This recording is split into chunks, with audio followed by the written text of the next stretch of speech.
আসসালামু আলাইকুম রহমতুল্লাহি ওয়া বারাকাতুহু।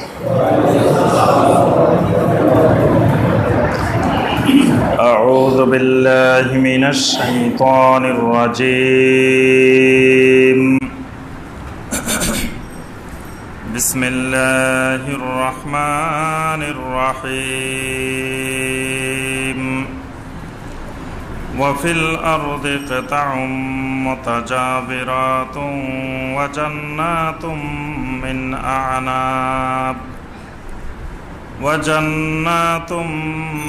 أعناب وزرع ونخيل سنوان وغير سنوان يسقى بماء واحد ونفضل بعضها على بعض في الأكل إن في ذلك لآيات لقوم يعقلون وإن تعجب فعجب قولهم أإذا كنا ترابا أإنا لفي خلق جديد أولئك الذين كفروا بربهم وأولئك الأغلال في أعناقهم وأولئك أصحاب النار هم فيها خالدون اللهم صل على محمد وعلى آل محمد كما صليت على إبراهيم وعلى آل إبراهيم إنك حميد مجيد اللهم بارك على محمد وعلى آل محمد كما باركت على إبراهيم وعلى آل إبراهيم إنك حميد মাজিদ। সম্মানিত উলামায়ে কেরাম, দূরের এবং কাছের সম্মানিত মুসলিম ভাই ও বোনেরা, আল্লাহ রাব্বুল আলামিনের দরবারে লাখো কোটি শুকরিয়া যে আল্লাহ রাব্বুল আলামিন আমাদেরকে দীর্ঘ এক সপ্তাহ পরে শুক্রবার সলাতুল মাগরিবের পর নদ্দা সরকার বাড়ি জামে মসজিদে বসে আল্লাহ রাব্বুল আলামিনের নাজিলকৃত কোরআনে কারীম থেকে কয়েকটি আয়াতে কারিমার সংক্ষিপ্তভাবে তাফসীর করার এবং শোনার তৌফিক দিয়েছেন। সেই রাব্বুল আলামিনের শুকর আদায় করি, সকলে বলি আলহামদুলিল্লাহ। কোরআনে কারীমের ধারাবাহিক তাফসীরে আমাদের দ্বিতীয় দফার তাফসীরে যে সূরা থেকে তাফসীর চলছিল সেই সূরার নাম হলো সূরা আর-রা'দ। সূরা আর-রা'দ কোরআনে কারীমের কত নম্বর সূরা? কোরআনে কারীমের 13 নম্বর সূরা। সূরাও 13 নম্বর এবং কোরআনে কারীমের যেই পাড়ায় সূরাটি অবস্থিত সেই পাড়াটাও হইল 13 নম্বর পাড়া। এই সূরার আজকে দ্বিতীয় পর্ব। প্রথম পর্বে আমরা 3 নম্বর আয়াতে কারিমা পর্যন্ত আলোচনা করেছি। আজকে সূরা আর-রা'দের দ্বিতীয় পর্বে 4র্থ আয়াতে কারিমা থেকে আমাদের তাফসীর হবে ইনশাআল্লাহ। সূরা আর-রা'দ, এই সূরাটি মাক্কি সূরা নাকি মাদানী সূরা? এই সূরাটি মাক্কি সূরা। মাক্কি সূরার যে বৈশিষ্ট্য, মাক্কি সূরাগুলোর মধ্যে বেশিরভাগ আল্লাহ রাব্বুল আলামিনের তাওহীদ সংক্রান্ত, নবী সাল্লাল্লাহু আলাইহি ওয়াসাল্লামের রিসালাত সংক্রান্ত এবং আখিরাতের প্রতি ঈমান প্রসঙ্গ বেশি আলোচনা করা হয়। এই সূরাটির মধ্যেও সূরা রাদের মধ্যে আল্লাহ রাব্বুল আলামিন আল্লাহ পাকের তাওহীদের বিভিন্ন প্রমাণ, যে আল্লাহ কে, আল্লাহর পরিচয় তুলে ধরেছেন। ঈমানের উসুল কয়টি? ঈমানের উসুল 5টিও না 6টিও না। কেউ বলতে পারবেন ঈমানের উসুল কয়টি? এত বছর তাফসীর শুনি এখনো ঈমানের উসুল শেখা হয় নাই। ইনশাআল্লাহ আমরা উসুলুল ঈমানের উপরে একটা খুতবা সামনে দিব ইনশাআল্লাহ। এই দেশের মুসলিম দেখেন আমরা কত হতভাগা মুসলিম, ঈমানের উসুল কয়টা সেটাই জানি না। মানে ঈমান সম্পর্কে কোনো লেখাপড়াই নাই।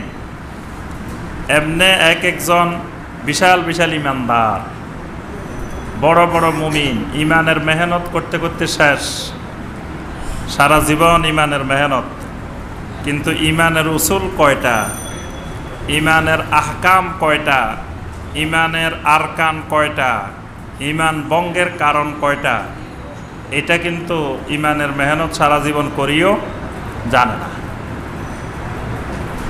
আমরা দেখেন নামাজের বা ওযুর, গোসলের, তায়াম্মুমের এগুলো জিজ্ঞেস করলে যতটুকু বলতে পারবেন, ঈমানের ব্যাপারে জিজ্ঞেস করলে কিছুই বলতে পারেন না।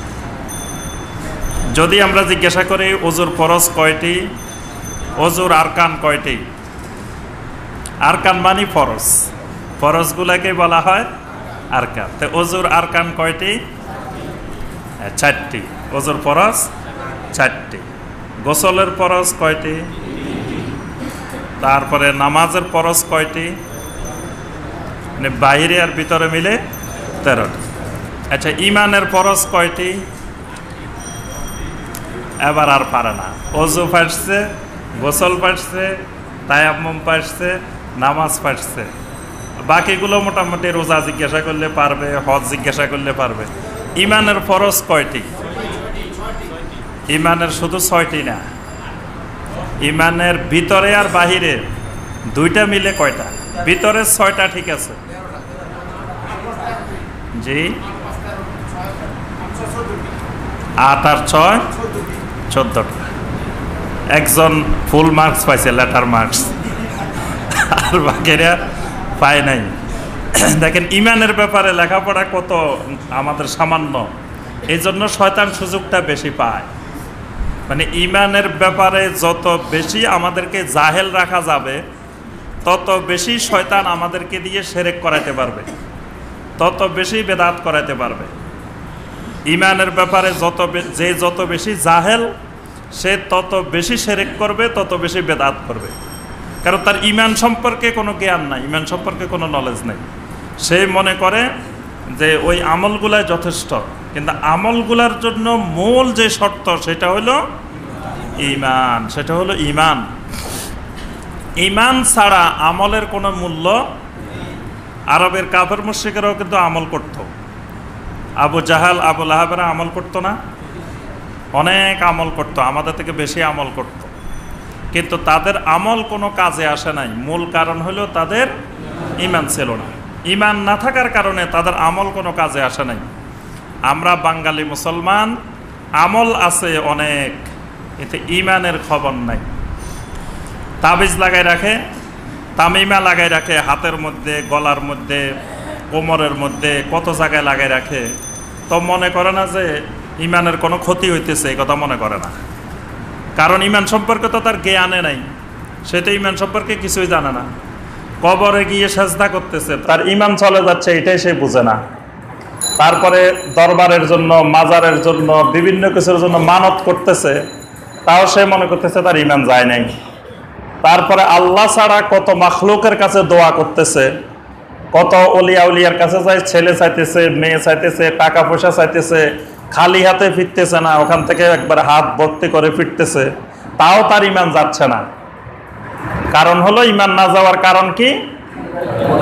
কোন লোক যদি ওযু ভঙ্গের কারণ না জানে, এই লোক যদি সারা রাত ঘুমায়, ফজরের নামাজের সময় তার ওযু করার দরকার আছে?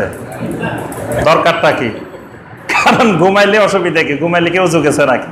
কারণ সে তো ঈমান ভঙ্গের, ওযু ভঙ্গের কারণে জানে না। তার জন্য তো একবার ওযু করলে, এশার নামাজের ওযু করলে সেটা দিয়ে তাহাজ্জুদও পড়া যাবে, ফজরও পড়া যাবে, সব পড়া যাবে। কারণ ঘুমাইলে যে ওযু ভেঙে যায় এটা তো সে জানে না। এখন কি কি কারণে ঈমান চলে যায় সেই নলেজ তো তার নাই। এই জন্য শিরক করার পরেও সে মনে করে তার ঈমান ঠিক আছে। নামাজ পড়ে না এক ওয়াক্তও, শুক্রবারে পড়ে, ঈদের দিন পড়ে, মাঝে মাঝে পড়ে, জানাজা পড়ে, তাও কয় আমার ঈমান খুব স্ট্রং, খুব মজবুত, তোমাদের থেকে আমার ঈমান কিন্তু খুব শক্ত। কারণ এতে ঈমানে জানে না, ঈমান কি জিনিস এটাই জানে না। তাহলে ঈমান জানতে হলে কি করতে হবে? এক নম্বরে ঈমানের 3টা উসুল জানতে হবে, 3টা উসুল ব্যাখ্যা সহকারে জানতে হবে। ঈমানের উসুল কয়টা? ঈমানের উসুল 3টা, মনে রাখবেন। ইনশাআল্লাহ বাংলাদেশের মধ্যে এই সরকার বাড়ি, নর্দা সরকার বাড়ি জামে মসজিদের স্টুডেন্ট যারা, এরা ইনশাআল্লাহ ঈমানের পরীক্ষা নিলে যাতে ফার্স্ট হয়, ঠিক আছে? হ্যাঁ, এই জন্য এগুলো একবারে মুখস্থ করে রাখবেন। ঈমানের উসুল কয়টা? 3টা। কবরের প্রশ্ন যে 3টা, কবরের প্রশ্ন কয়টা? ওই 3টাই ঈমানের উসুল। কবরে যে 3টা প্রশ্ন হবে ওই 3টা প্রশ্নই হলো উসুলুল ঈমান। 1 নম্বর প্রশ্ন হলো মার রাব্বুকা, 2 নম্বর প্রশ্ন ওয়া মা দীনুকা, 3 নম্বর প্রশ্ন জি ওয়া মান নাবিয়্যুকা। কোন হাদিসে এই কথাটাই আরেক রকম আসছে যে মা হাযার রাজুল, কথা একটাই। তাহলে এখানে যেই 3টা প্রশ্ন হবে, ওখানে প্রশ্ন কয় সেট হবে? কবরের প্রশ্ন কয় সেট? হ্যাঁ, ক সেট, খ সেট, গ সেট থাকবে, সেট কিন্তু একটা। আচ্ছা শুনেন, হানাফিদের জন্য এক সেট, শাফিদের জন্য আরেক সেট, মালিকিদের জন্য আরেক সেট, হাম্বলীদের জন্য আরেক সেট, আহলে হাদিসের জন্য আরেক সেট। এরকম প্রশ্ন থাকবে? বাংলাদেশে বোর্ড যতগুলা, 7টা বোর্ড আছে না? এখন কয়টা বোর্ড? প্রত্যেক বোর্ডের আলাদা আলাদা প্রশ্ন থাকে না? যশোর বোর্ডে আলাদা, ঢাকা বোর্ডে আলাদা, চিটাং বোর্ডে আলাদা। কবরের যে প্রশ্ন, এটা কি কোনো বোর্ডে আলাদা প্রশ্ন হবে? সৌদি আরবের বোর্ডে এক প্রশ্ন, বাংলাদেশের বোর্ডে আরেক প্রশ্ন, অস্ট্রেলিয়ার বোর্ডে আরেক প্রশ্ন, আমেরিকার বোর্ডে আরেক প্রশ্ন হবে। দেখেন, আল্লাহু আকবার। আমরা মুসলমান কত দলে, কত ফেরকায়, কত গ্রুপে বিভক্ত হই, কিন্তু পরীক্ষা কিন্তু একটাই। পরীক্ষার প্রশ্ন একটা, উত্তরও একটা, সব একটা। তাহলে মুসলিম উম্মার মধ্যে, মুসলমানের মধ্যে এরকম ফেরকা, দলবাজি, গ্রুপবাজি করার কোনো সুযোগ আছে? সারা বিশ্ব মুসলিমের পরীক্ষা যেটা, সেই পরীক্ষার প্রশ্ন কিন্তু সেট একটা, কোশ্চেন 3টা, সব প্রশ্নের মধ্যে কোশ্চেন এই 3টাই। কোন জায়গায় প্রশ্ন বেশিও আসবে না, কমও আসবে না, 3টা উত্তর দিতে হবে। 3টা মিলে নাম্বার কত? 100। কিন্তু দুনিয়ার পরীক্ষার সাথে এই পরীক্ষার কিছু পার্থক্য আছে। দুনিয়ায় আমরা যে প্রশ্ন করি, ওই প্রশ্নের মধ্যে 3টার মধ্যে আমরা ভাগ করে দিই যে 3টা মিলে যদি 100 হয়, তো একটার মধ্যে কত? 33 পয়েন্ট আরো কিছু আছে। তাহলে 3টা মিলে 100 নম্বরের পরীক্ষা। এখন আমরা 2টা আনসার করলাম, আরেকটা পারলাম না, তাহলে 2টা আনসার করলে কত নম্বরের আনসার করলেন? 66। যদি ভালো করে আনসার করতে পারেন তাহলে কিন্তু 40 পাওয়ার সম্ভাবনা আছে, ভালো করে যদি দিতে পারেন। তাহলে একটা আনসার না করলেও পাস করার সম্ভাবনা আছে। কিন্তু কবরের যে পরীক্ষাটা হবে, এই পরীক্ষাটার মধ্যে 3টায় পাস করতে হবে, আলাদা আলাদা পাস করতে হবে। এখানে আপনি 2টা আনসার করলেন, আরেকটা আনসার করতে পারলেন না, ওই 2টায় 66-এর আনসার করে 40 পাইবেন, এটা অসম্ভব। এই পরীক্ষার সাথে দুনিয়ার পরীক্ষার পার্থক্যটা হলো যে এই পরীক্ষায় 3 প্রশ্নে আলাদা আলাদা পাস করা লাগবে, বুঝতে পারছেন? আবার এই পরীক্ষাটার আরেকটা বৈশিষ্ট্য আছে। এই পরীক্ষার আরেকটা বৈশিষ্ট্য হলো, দুনিয়ার পরীক্ষায় যদি এবারে 3rd ক্লাস পান, 2nd ক্লাস পান, পরবর্তীবার ইমপ্রুভ দিয়ে আপনি ফার্স্ট ক্লাস পাওয়ার সুযোগ আছে, কিন্তু এই পরীক্ষায় যদি থার্ড ক্লাস পাই যান, দ্বিতীয় বছর আর পরীক্ষা দেওয়ার কোনো সুযোগ নেই। এই পরীক্ষায় যদি একবার ফেল করেন, দ্বিতীয়বার পরীক্ষা দিয়ে পাস করবেন, এই সুযোগ নাই। তাহলে এই পরীক্ষাটা কিন্তু খুব সাংঘাতিক পরীক্ষা, যেই পরীক্ষায় 3 প্রশ্নই আনসার করতে হয়। তারপরে আপনার একবার ফেল করলে দ্বিতীয়বার সুযোগ নাই, একবার থার্ড ক্লাস পাইলে, সেকেন্ড ক্লাস পাইলে আবার ইমপ্রুভ দেওয়ারও সুযোগ নাই। কঠিন এক পরীক্ষা। তাহলে এই পরীক্ষাটা একজন মানুষের জীবনে, মুমিনের জীবনে সবচেয়ে বেশি গুরুত্বপূর্ণ হলো এই পরীক্ষাটা, কবরের এই পরীক্ষাটা। এই পরীক্ষায় পাস মানে আপনার পুরা জীবনেই পাস, জীবনেই সাকসেস। এই পরীক্ষায় ফেল মানে পুরা জীবনেই মিথ্যা, পুরা জীবনেই বৃথা, মুমিনের সব বৃথা। তাহলে এই পরীক্ষার প্রশ্নগুলাই হলো একজন মুমিনের কাছে দুনিয়ার সব কিছুর চাইতে সবচেয়ে বেশি গুরুত্বপূর্ণ। আচ্ছা, প্রশ্ন যখন আছে, এই প্রশ্নের উত্তর আছে না? এখন পরীক্ষায় যে প্রশ্ন আসে, পরীক্ষায় প্রশ্ন করার আগে বোর্ড থেকে, এনসিটিভি থেকে, সেখান থেকে আমাদেরকে আগে বই সাপ্লাই করে, বই দিয়ে দেওয়া হয়। বই দিয়ে বলে যে তোমরা এই বইগুলো পড়বে, এই বইয়ের ভিতর থেকে প্রশ্ন হবে, বই দিয়ে দেওয়া হয় না? আল্লাহ পাক যে পরীক্ষাটা নেবেন, এই পরীক্ষার জন্য কি কোনো বই দিছেন? সেই বইয়ের নাম কি? আল্লাহু আকবার, সবাই জানে। সেই বইয়ের নাম কোরআনে কারীম। ওই পরীক্ষার যে 3টা প্রশ্ন, এই 3টা প্রশ্নের আনসার হলো এই বইটা, কোরআনে কারীম, কিতাবুল্লাহ, আল্লাহর কিতাবটার মধ্যেই ওই 3টা প্রশ্নের উত্তর আছে। আচ্ছা, বই পড়ে, অঙ্ক বই, শুধু অঙ্ক বই পড়ে মানুষ কিন্তু অঙ্ক করতে পারে না। শুধু বাংলা বই পড়ে বাংলা সব আনসার করতে পারে না। এটার জন্য কি থাকে? গাইড থাকে, নোট থাকে, থাকে না? সমাধানের বই থাকে। এই কোরআনকে বোঝার জন্য গাইড আছে, নোট আছে, সমাধান আছে। সেগুলো কি?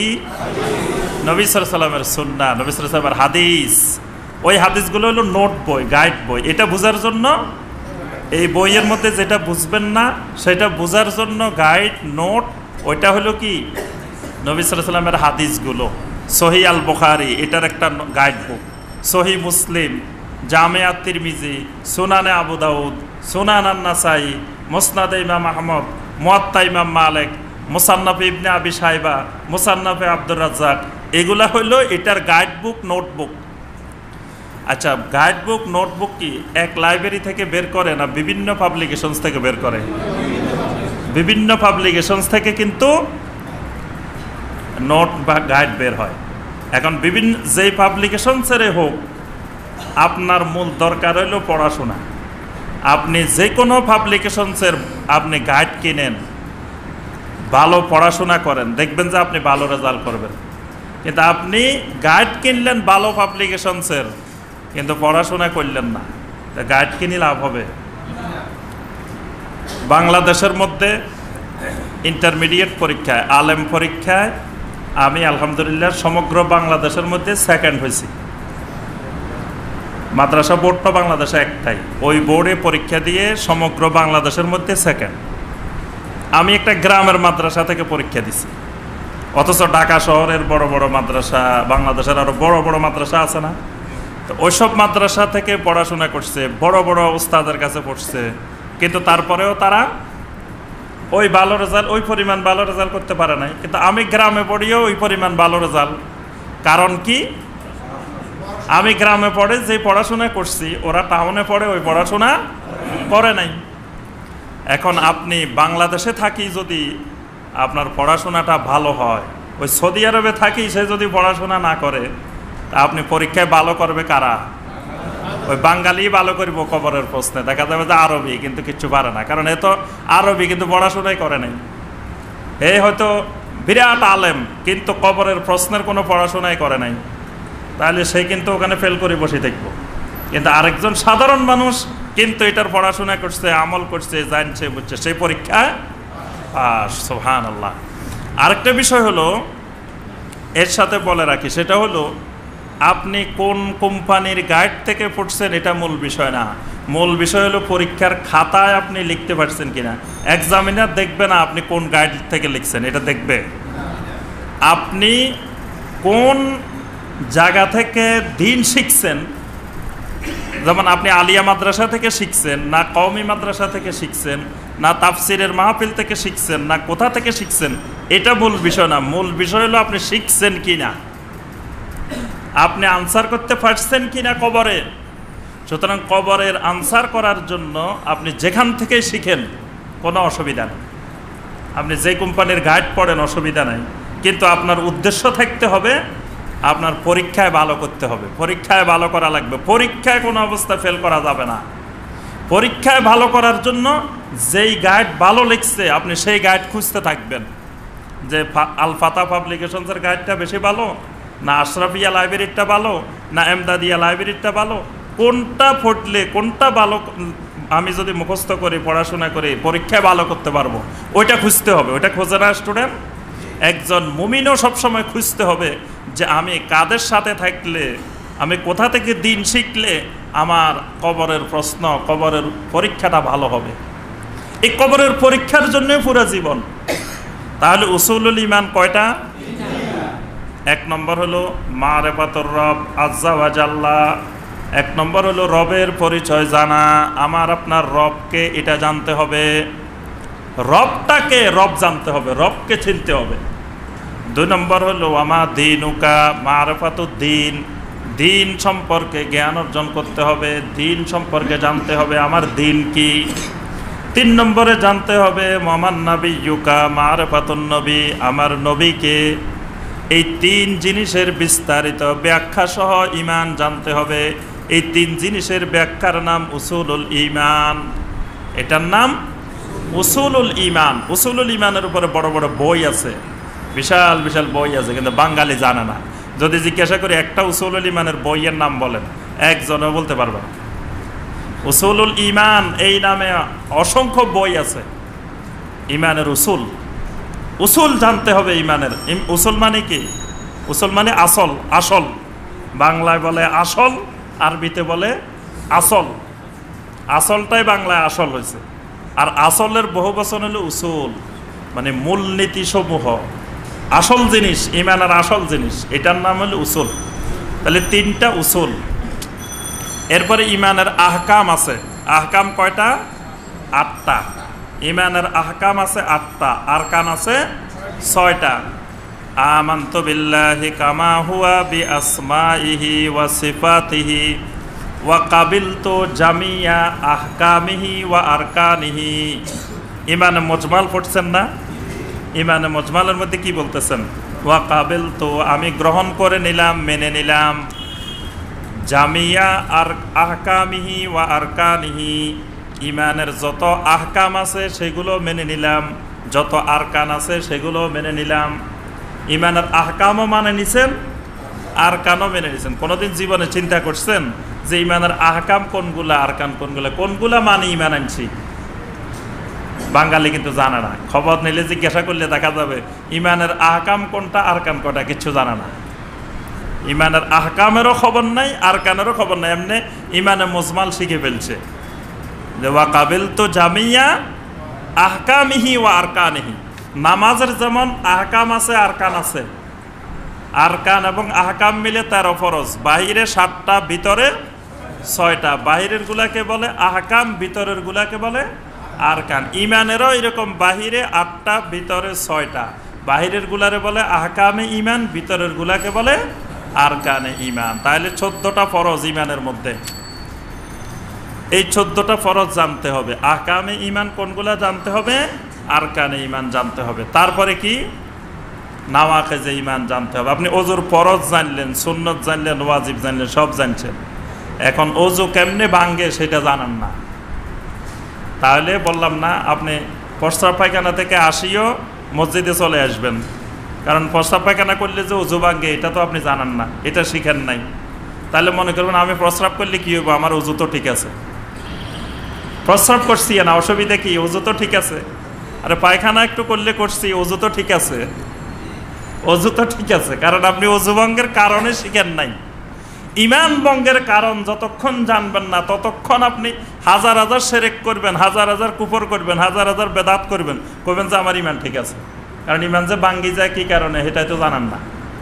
তাহলে নাওয়াকে যে ইমান আছে 10টা ইমান ভঙ্গের কারণ আছে, এই 10টা ইমান ভঙ্গের কারণ জানতে হবে, তারপরে বুঝবেন যে আপনি ইমান সম্পর্কে জানছেন। আল্লাহ পাক কোরআনে কারিমে সরাসরি নির্দেশ দিয়েছেন ইমানের এলেম অর্জন করা সব ফরজের আগের ফরজ। আল্লাহ পাক কি বলছেন? ফাআলাম আন্নাহু লা ইলাহা ইল্লাল্লাহ। ফাআলাম, আল্লাহ পাক বলতেছেন ফাআলাম, এলেম অর্জন করো, জানো, শিখো, আন্নাহু লা ইলাহা ইল্লাল্লাহ। লা ইলাহা ইল্লাল্লাহর এলেম শিখো, লা ইলাহা ইল্লাল্লাহ জানো, শিখো। আল্লাহর সরাসরি নির্দেশ ফাআলাম আন্নাহু লা ইলাহা ইল্লাল্লাহ। আল্লাহ পাক সরাসরি বলছে এলেম শিখো, জানো। কি জানবা? লা ইলাহা ইল্লাল্লাহ। লা ইলাহা ইল্লাল্লাহ মানে ইমান। ইমান শিখো, ইমান জানো, ইমান বুঝো। ইমানের অর্জন সব জ্ঞানের আগে 1 নম্বর জ্ঞান লাগবে ইমানের জ্ঞান। এই জন্য ইমাম বুখারী রাহিমাহুল্লাহ সহিহ আল বুখারীতে শিরোনাম দিছেন এইভাবে যে বাবুল এলেম কাবলাল কাউলে ওয়াল আমল। অধ্যায়ের শিরোনাম এরকম ইমাম বুখারী রাহমাতুল্লাহ আলাইহি, যে বাবুল এলেম কাবলাল কাউলে ওয়াল আমল, মানে কথা বলার আগে, আমল করার আগে এলেম। বুঝছেন? ইমাম বুখারী রাহমাতুল্লাহ আলাইহি এখানে বিশাল একটা ইসলামের মূলনীতি বর্ণনা করে দিয়েছেন। ইমাম বুখারী রাহমাতুল্লাহ আলাইহির প্রত্যেকটা বাবের শিরোনাম এক একটা ফতোয়া, এক একটা মাসআলা। তো ইমাম বুখারী রাহমাতুল্লাহ আলাইহি এই জন্য অধ্যায়ের শিরোনাম দিয়েছেন বাবুল এলেম কাবলাল কাউলে ওয়াল আমল। আমলের আগে এলেম, আগে আমল পরে এলেম না, আগে এলেম পরে আমল। তাহলে আগে ইমানের এলেম লাগবে, ইমানের এলেম। এরপর বুখারী রাহমাতুল্লাহ আলাইহি এই আয়াতটা দলিল দিচ্ছেন, এই বাবের শিরোনাম দিয়ে পাশাপাশি বলছেন যে কাউলুহু তাআলা ফাআলাম আন্নাহু লা ইলাহা ইল্লাল্লাহ। আল্লাহ বলছেন লা ইলাহা ইল্লাল্লাহর এলেম শিখো। তো লা ইলাহা ইল্লাল্লাহর এলেম কোনটা? এই যেগুলা বললাম যে উসুলুল ইমান, আহকামুল ইমান, আরকানুল ইমান, নাওয়াকিজুল ইমান, এইগুলো একেবারে ঠোঁটস্থ করে ফেলবেন। ঠোঁটস্থ, মুখস্থ আর ঠোঁটস্থ বুঝেন? হ্যাঁ, মুখস্থ হইলে মুখস্থ করছেন কিন্তু মাঝে মাঝে আটকে যাবেন, এটার নাম মুখস্থ। আর ঠোঁটস্থ হইলে মুখস্থ থাকে মাথায়, ঠোঁটস্থ থাকে ঠোঁটে। এটা মাথা থেকে ঠোঁটস্থ হইলে ঠোঁটে চলে আসবে, তখন আপনি বলার আগে বাইরে যাব, আর কোনো জায়গায় আটকিবেন না। এটা হলো মুখস্থর উপরের স্তর, এটার নাম ঠোঁটস্থ। তো এই জন্য ইমানের জিনিসগুলা মুখস্থ করলে হবে না, ইমানের জিনিস কি করতে হবে? আপনাকে যখন ওই কবরে প্রশ্ন করা হইব, মন কান্ন করে বলবো এই বাঙালি মার রাব্বুকা ওয়ামা দীনুকা ওয়ামান নাবিয়ুকা, আপনি যদি কোন তোমরা একটু বসো, আমি আমার হুজুরে কেবলার সাথে পরামর্শ করে আসি, আমি তো দুনিয়াতে শিখি নাই, এখন একটু অপেক্ষা করো, আমি তো কি কি শিখছিলাম মনে ভুলে গেছি, একটু মনে করি লই, এই কথা কইলে হবে? ওই ফেরেশতারা বসে থাকবো যে আপনারা বসেন, যে আমি একটু চিন্তা ভাবনা করি লই। তাহলে মুখস্থ করলে কাজ হবে না, এগুলো কি করতে হবে? ঠোঁটস্থ করতে হবে। ওই মন কান্নকের দেখলে বুঝবো যে এই বাঙালি সেই বাঙালি না, এই বাঙালি ইমানদার বাঙালি, ঠোঁটস্থ করা বাঙালি। বলার আগেই বলতেছে রাদিতু বিল্লাহি রাব্বা ওয়া বিল ইসলামি দীনা ওয়া বি মুহাম্মাদিন সাল্লাল্লাহু আলাইহি ওয়াসাল্লাম নাবিয়্যা। সুবহানাল্লাহ। এই পরীক্ষা পাস করতে হলে মুখস্থ কাজ হবে না। কারণ আপনি দুনিয়াতে কোনো জায়গায় যদি কোনো বিপদে পড়েন, কি বলতে হয়? ইন্না লিল্লাহ, ইন্না লিল্লাহ বলতে হয়। আপনি দেখবেন যে রাস্তায়, এটা সবাই জানেন এই মাসালা, যে বিপদে পড়লে ইন্না লিল্লাহ বলতে হয়। রাস্তায় যদি কোনো রকম কিছুর সাথে লাগে পড়ে যান, তখন কিন্তু ইন্না লিল্লাহ মুখ দিয়ে আসে না, কি আসে?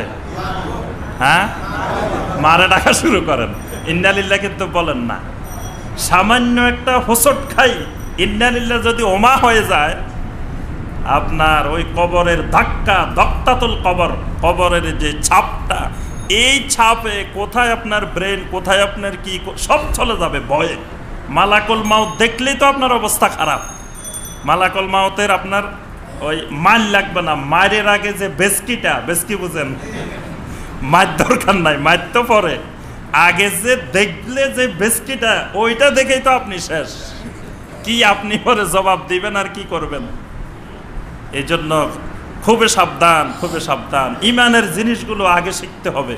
বাবুল এলেম কাবলাল কাউলে ওয়াল আমল, এলেমের আগে ইমানের এলেম লাগবে, আমলের আগে এলেম। সেই এলেমটা 1 নম্বর এলেম লাগবে ইমানের এলেম। ইমানের এলেম আমাদের সবচেয়ে বড় অভাব, ইমানের এলেম। অন্যগুলার এলেম যা আছে, ইমানের এলেম কিচ্ছু নাই। ইমানের এলেম আমাদের এই দেশের মুসলমানদের ইমানের এলেম নাই। আরবের মানুষের, আরবের মুসলিমদের ইমানের এলেমটা বেশি আছে। এই জন্য ইমানের এলেম বেশি থাকার কারণে সেখানে ধর্ম ব্যবসায়ী কম। সেখানে ইসলাম নিয়ে, কোরআন নিয়ে, ধর্ম নিয়ে মানুষ ব্যবসা করতে পারে না, কারণ তাদের কাছে ইমানের এলেম আছে। মানুষের সহজে ধোঁকা দিতে পারে না, কারণ তাদের কাছে এলেম আছে, ইমানের এলেম আছে। আমাদের বড় ঘাটতি ইমানের এলেম।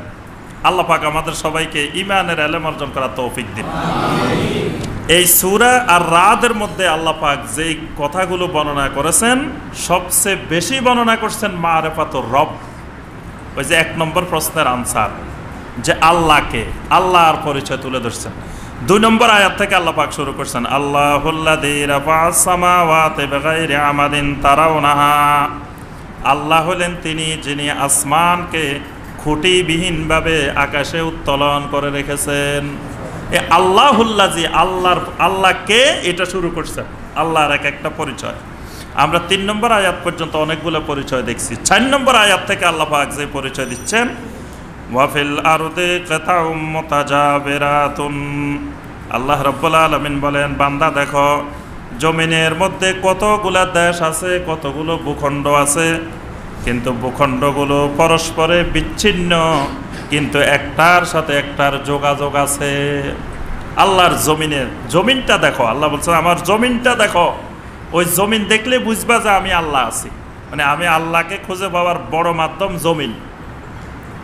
এই জমিনের মধ্যে কত ভূখণ্ড আছে, কিন্তু ভূখণ্ডগুলোর মাঝখান দিয়ে বিশাল বিশাল মহাসাগর আছে, বিশাল বিশাল সাগর আছে, বিশাল বিশাল উপসাগর আছে, বিশাল বিশাল নদী আছে, বিশাল বিশাল খাল বিল আছে।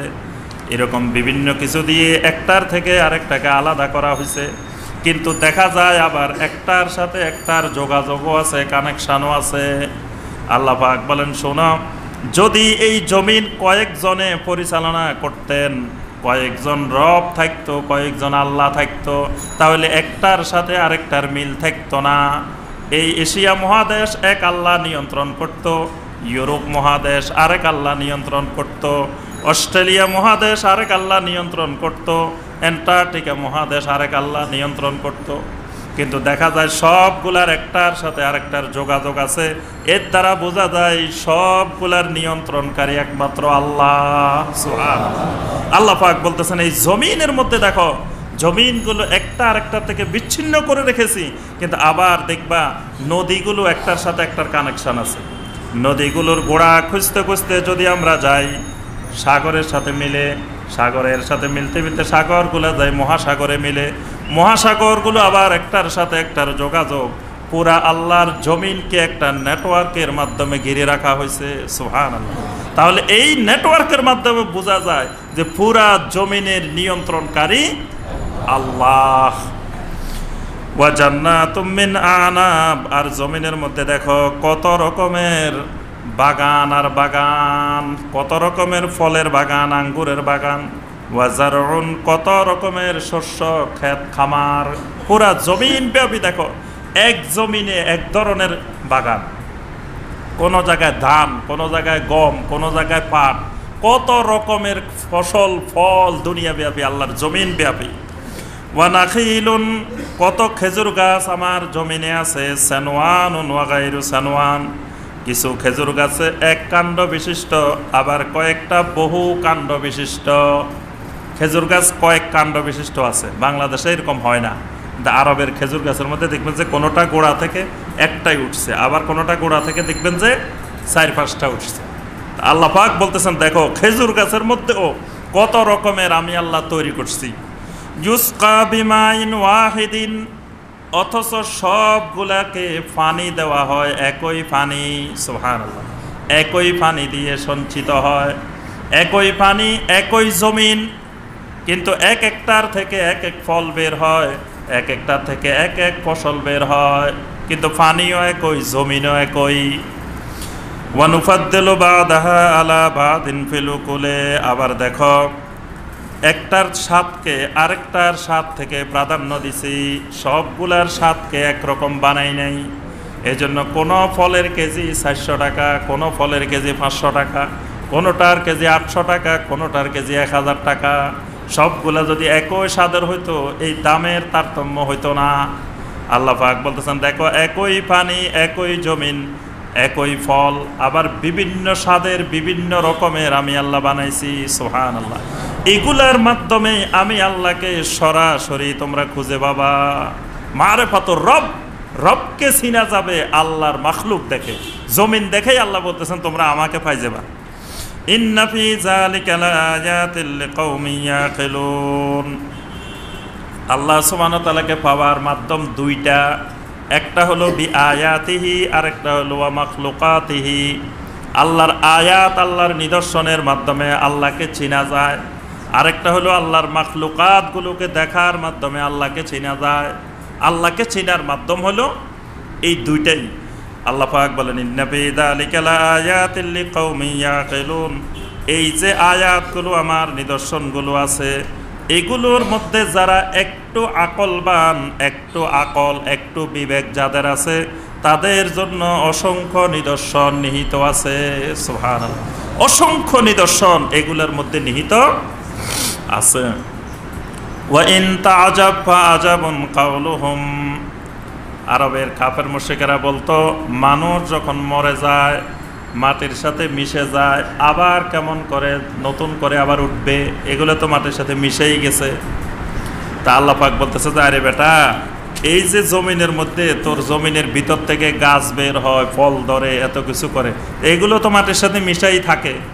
মাটির সাথে মিশা থাকে না, এগুলো তো অস্তিত্বই নাই, খালি বীজ একটা জমিনের মধ্যে পালাই দিছ, এটা থেকে কত গাছ, কত ফল, কি বিশাল বিশাল বাইর হচ্ছে। তো এইগুলো যদি আল্লাহ রাব্বুল আলামিন বের করতে পারে, তো তুমি মাটির সাথে মিশে গেলে তোমাকে বের করা তো আরো সহজ। ওই গাছগুলো তো আগে ছিলই না, তুমি তো আগে ছিলা। আল্লাহ পাক বলতেছেন ওয়া ইন তাআজাব ফাআজাবুন কাওলুহুম। যদি আল্লাহর জমিনে কোনো আশ্চর্যজনক কথা থাকে, তাদের কথাটাই সবচেয়ে আশ্চর্যজনক কথা। ওই কাফের মুশরিকদের কথাটাই আশ্চর্যজনক। কি কথা? আইদা কুন্না তুরাবান আইন্না লাফি খালকিন জাদীদ। আমরা যখন মাটির সাথে মিশে যাব, মাটির সাথে সমান হয়ে যাব, আবার কি আমরা নতুন করে সৃষ্টি হব নাকি? আবার কি নতুন করে আমাদেরকে সৃষ্টি করা হবে নাকি? এই যে কাফেরদের কথাটা, আল্লাহ বলতেছেন দুনিয়ার মধ্যে আশ্চর্যজনক কথা থাকলে এটাই আছে। এই কথাটা বুঝছেন? মানে এদের সামনে হাজারো নতুন জিনিস আল্লাহ বানাইতেছে, দেখতেছে, তারপরেও কয় আমরা মরে গেলে, আমরা মাটির সাথে মিশে গেলে আমাদেরকে আবার কেমন করে করবে? তা আল্লাহ যদি এত হাজার হাজার মাখলুকাত তোমার চোখের সামনে করতে পারে, আবার একজন মানুষকে আল্লাহ কিসের থেকে তৈরি করতেছে, এটা দেখলেই তো বোঝা যায় যে আল্লাহ পাক যে মানুষের কোনো অস্তিত্বই ছিল না, অস্তিত্বহীন মানুষকে কিভাবে আল্লাহ পাক তৈরি করতেছেন। তাহলে মাটির সাথে মিশে গেলে কি, মাটির সাথে তো মাটির মধ্যে আছে। উলাইকাল্লাযীনা কাফারু বিরাব্বিহিম। আল্লাহ পাক বলেন এই মানুষগুলো তাদের রবের সাথে কুফরি করে, অর্থাৎ সবে বুঝে কিন্তু আল্লাহকে মানবে না, এটাই হলো মূল কথা। ওয়া উলাইকাল আগলালু ফি আনাকিহিম। কারণ না মানার কারণ হলো তাদের কাঁধের মধ্যে শিকল লাগানো আছে। কাঁধের মধ্যে যদি শিকল লাগানো থাকে, মানে আগে থেকে যদি আপনার ঘুমানো মানুষের জাগানো যায়, জাগানো মানুষ যদি ঘুমাই যায়, এরে আপনি জাগাইতে পারবেন না। জাগানো মানুষ যদি ঘুমের বান করে, এই লোকের জাগানো সম্ভব না। কিন্তু ঘুমান্ত মানুষ যদি ঘুমায়, তারে জাগানো সহজ। যত ঘুমানি ঘুমাক তাকে আপনি জাগাইতে পারবেন। কিন্তু যদি জাগ্রত মানুষ যদি বলে যে আমারে কেমনে জাগায় আমি দেখবো, কেউ যদি আমাকে জাগাইতে পারে 2 লক্ষ টাকা দিব, দেখবেন যে দুনিয়াতে এমন কেউ নাই যে তারে জাগাইতে পারবো। একজন বলতেছে যে আমাকে যদি কেউ বুঝাই দিতে পারে যে এটা হাদিসে আছে, তাহলে আমি 2 লক্ষ টাকা দিব। মানে এটা ইসলামে আছে, এটা বুঝাই দিতে পারলে 2 লক্ষ টাকা দিব। তা এখন তাকে বুঝাবে কিভাবে? হে যত বুঝাবো হে কবে আমি বুঝি নাই। তা আপনি বুঝাইবেন কে? দুনিয়ার এমন কেউ নাই তাকে বুঝাইতে পারবে, সুতরাং 2 লক্ষ টাকাও দেওয়া লাগবে না, কারণ এ তো আগে থেকে ঠিক করে নিছে যে আমি বুঝবো না। আপনি ছাগলের সারা রাত পড়ান, সব শিখাই পেলাম, সকালবেলা জিজ্ঞাসা করেন যে কি কি শিখছো বলো দেখি, পারো নাকি? কি বলবে? মাথা নাড়াইব। কান ধরে শিখাই সব ছাড়ি দেন, দেখবেন যে মাথা নাড়ে, মানে বুঝেই নাই। তা আপনার যদি আল্লাহ পাক বলতেছেন যে এরা কুফরি করার কারণে সমস্ত নিদর্শন দেখার পরেও তারা মানবে না, কারণ হইল উলাইকা লাগলালু ফি আনাকিহিম, তাদের কাদের মধ্যে, গলার মধ্যে শিকল লাগানো আছে। শিকল লাগানো আগের থেকেই আছে, মানে আগের থেকে কিছু আকীদা চিন্তা ভাবনা তার ভিতরে ঢুকে আছে। তো সে তো ওই দলের থেকে, ফেরকা থেকে, ওইটা থেকে আর বের হতে পারবে না। এই জন্য দেখেন আবু তালেব নবী সাল্লাল্লাহু আলাইহি ওয়াসাল্লামের কি হয়, সব বুঝছে, দিন যে হক এটা বুঝতে তার কোনো সমস্যা, কারণ তার ঘরেই তো রহমতুল্লিল আলামিন। আল্লাহ রসুলকে সরাসরি যে দেখছে, পাইছে, দিন বুঝছে, সব জানছে, কিন্তু মরার সময় কি বলছে? আনা আলা মিল্লাতে আব্দুল মুত্তালিব, আমি সব বুঝলেও আমার বাবা আব্দুল মুত্তালিবের মিল্লাতের উপরেই আমি আছি। মুহাম্মদের মিল্লাতে, রাসূলুল্লাহর মিল্লাতে আমি নাই, আমার বাবার মিল্লাতে আছি, আব্দুল মুত্তালিবের মিল্লাতে আছি। তাহলে সে আব্দুল মুত্তালিবের মিল্লাত ছাড়তে পারল না কেন? দলবাজি, তাআসসুব, যে আমার মিল্লাত, আমার দল, আমার গ্রুপ, আমার ফেরকা, আমার বাপ দাদা, আমার মুরব্বী, আমার রসুম রেওয়াজ, এইগুলা কোনো অবস্থা ছাড়া যাবে না, যতই হক, যতই সত্য বুঝি না কেন। মানে আল্লাহ পাক বলতেছেন এদের গলার মধ্যে, কাঁধের মধ্যে শিকল লাগানো। এই জন্য এরা বুঝলেও তারা এই জিনিসটা স্বীকার করে না। ওয়া উলাইকা আসহাবুন নার হুম ফিহা খালিদুন, আল্লাহ পাক বলেন এই কারণে তারা জাহান্নামের অধিবাসী হবে, আর জাহান্নামের মধ্যেই তারা স্থায়ীভাবে থাকবে। ওয়া ইস্তাজিলুনাকা বিস-সাইয়্যাতি ক্বাবলাল হাসানা, রব্বুল আলামিন বলেন এরা তো এমন মানুষ যারা ভালো জিনিসের আগে খারাপ জিনিসের জন্য তাড়াহুড়া করে। মানে মানুষের অভ্যাস হইল যে খারাপ জিনিস আসার আগে ভালো জিনিসের জন্য তাড়াহুড়া করে, কিন্তু এদের অভ্যাস হইল এরা ভালো জিনিসের আগে খারাপ জিনিসের জন্য তাড়াহুড়া করে। অর্থাৎ তারা বারবার বলতেছে যে মুহাম্মদ সাল্লাল্লাহু আলাইহি সাল্লাম, তোমার দিন যদি সত্য হয়, আল্লাহ যদি সত্য হয়, তা আযাব আসে না কেন? মানে হেরা আল্লাহর রহমতের আগে আযাব চায়। তো এই জন্য আল্লাহ পাক বলতেছেন যে ওয়া ইস্তাজিলুনাকা বিস-সাইয়্যাতি ক্বাবলাল হাসানা, এরা এমন মানুষ যারা ভালো জিনিসের আগে খারাপ জিনিসের জন্য তাড়াহুড়া করে। ওয়াকাদ খালাত মিন ক্বাবলিহিমুল মাসুলাত, আল্লাহ পাক বলেন এরা নতুন করে এই কাজ করে না, এদের আগে জমিনে এরকম আরো অনেক মানুষ ছিল, তারাও এরকম করত। এরকম দৃষ্টান্ত অতীতেও লক্ষ লক্ষ মানুষ এই কাজটাই করত। ওয়া ইন্না রাব্বাকা লাযু মাগফিরাতিল লিন-নাসি আলা যুলমিহিম, আল্লাহ রাব্বুল আলামিন তাদের হাজারো জুলুমের পরেও আল্লাহ পাক মানুষের উপরে মাগফিরাতের অধিকারী। সুবহানাল্লাহ। মানে আল্লাহ রাব্বুল আলামিন যু মাগফিরাতের মালিক হওয়ার কারণে মানুষ এত হাজারো জুলুম করার পরেও আল্লাহ পাক কিন্তু সহ্য করে থাকেন। সুবহানাল্লাহ।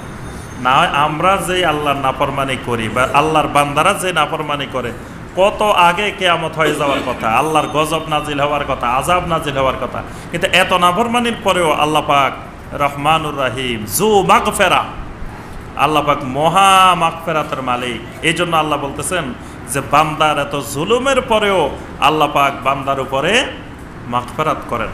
ওয়া ইন্না রাব্বাকা লাশাদীদুল ইকাব, তবে মনে রাখবা আল্লাহ পাক যেমন মহা মাগফিরাতের মালিক, আবার একইভাবে আল্লাহ রাব্বুল আলামিন কঠিন শাস্তি দেওয়ারও মালিক।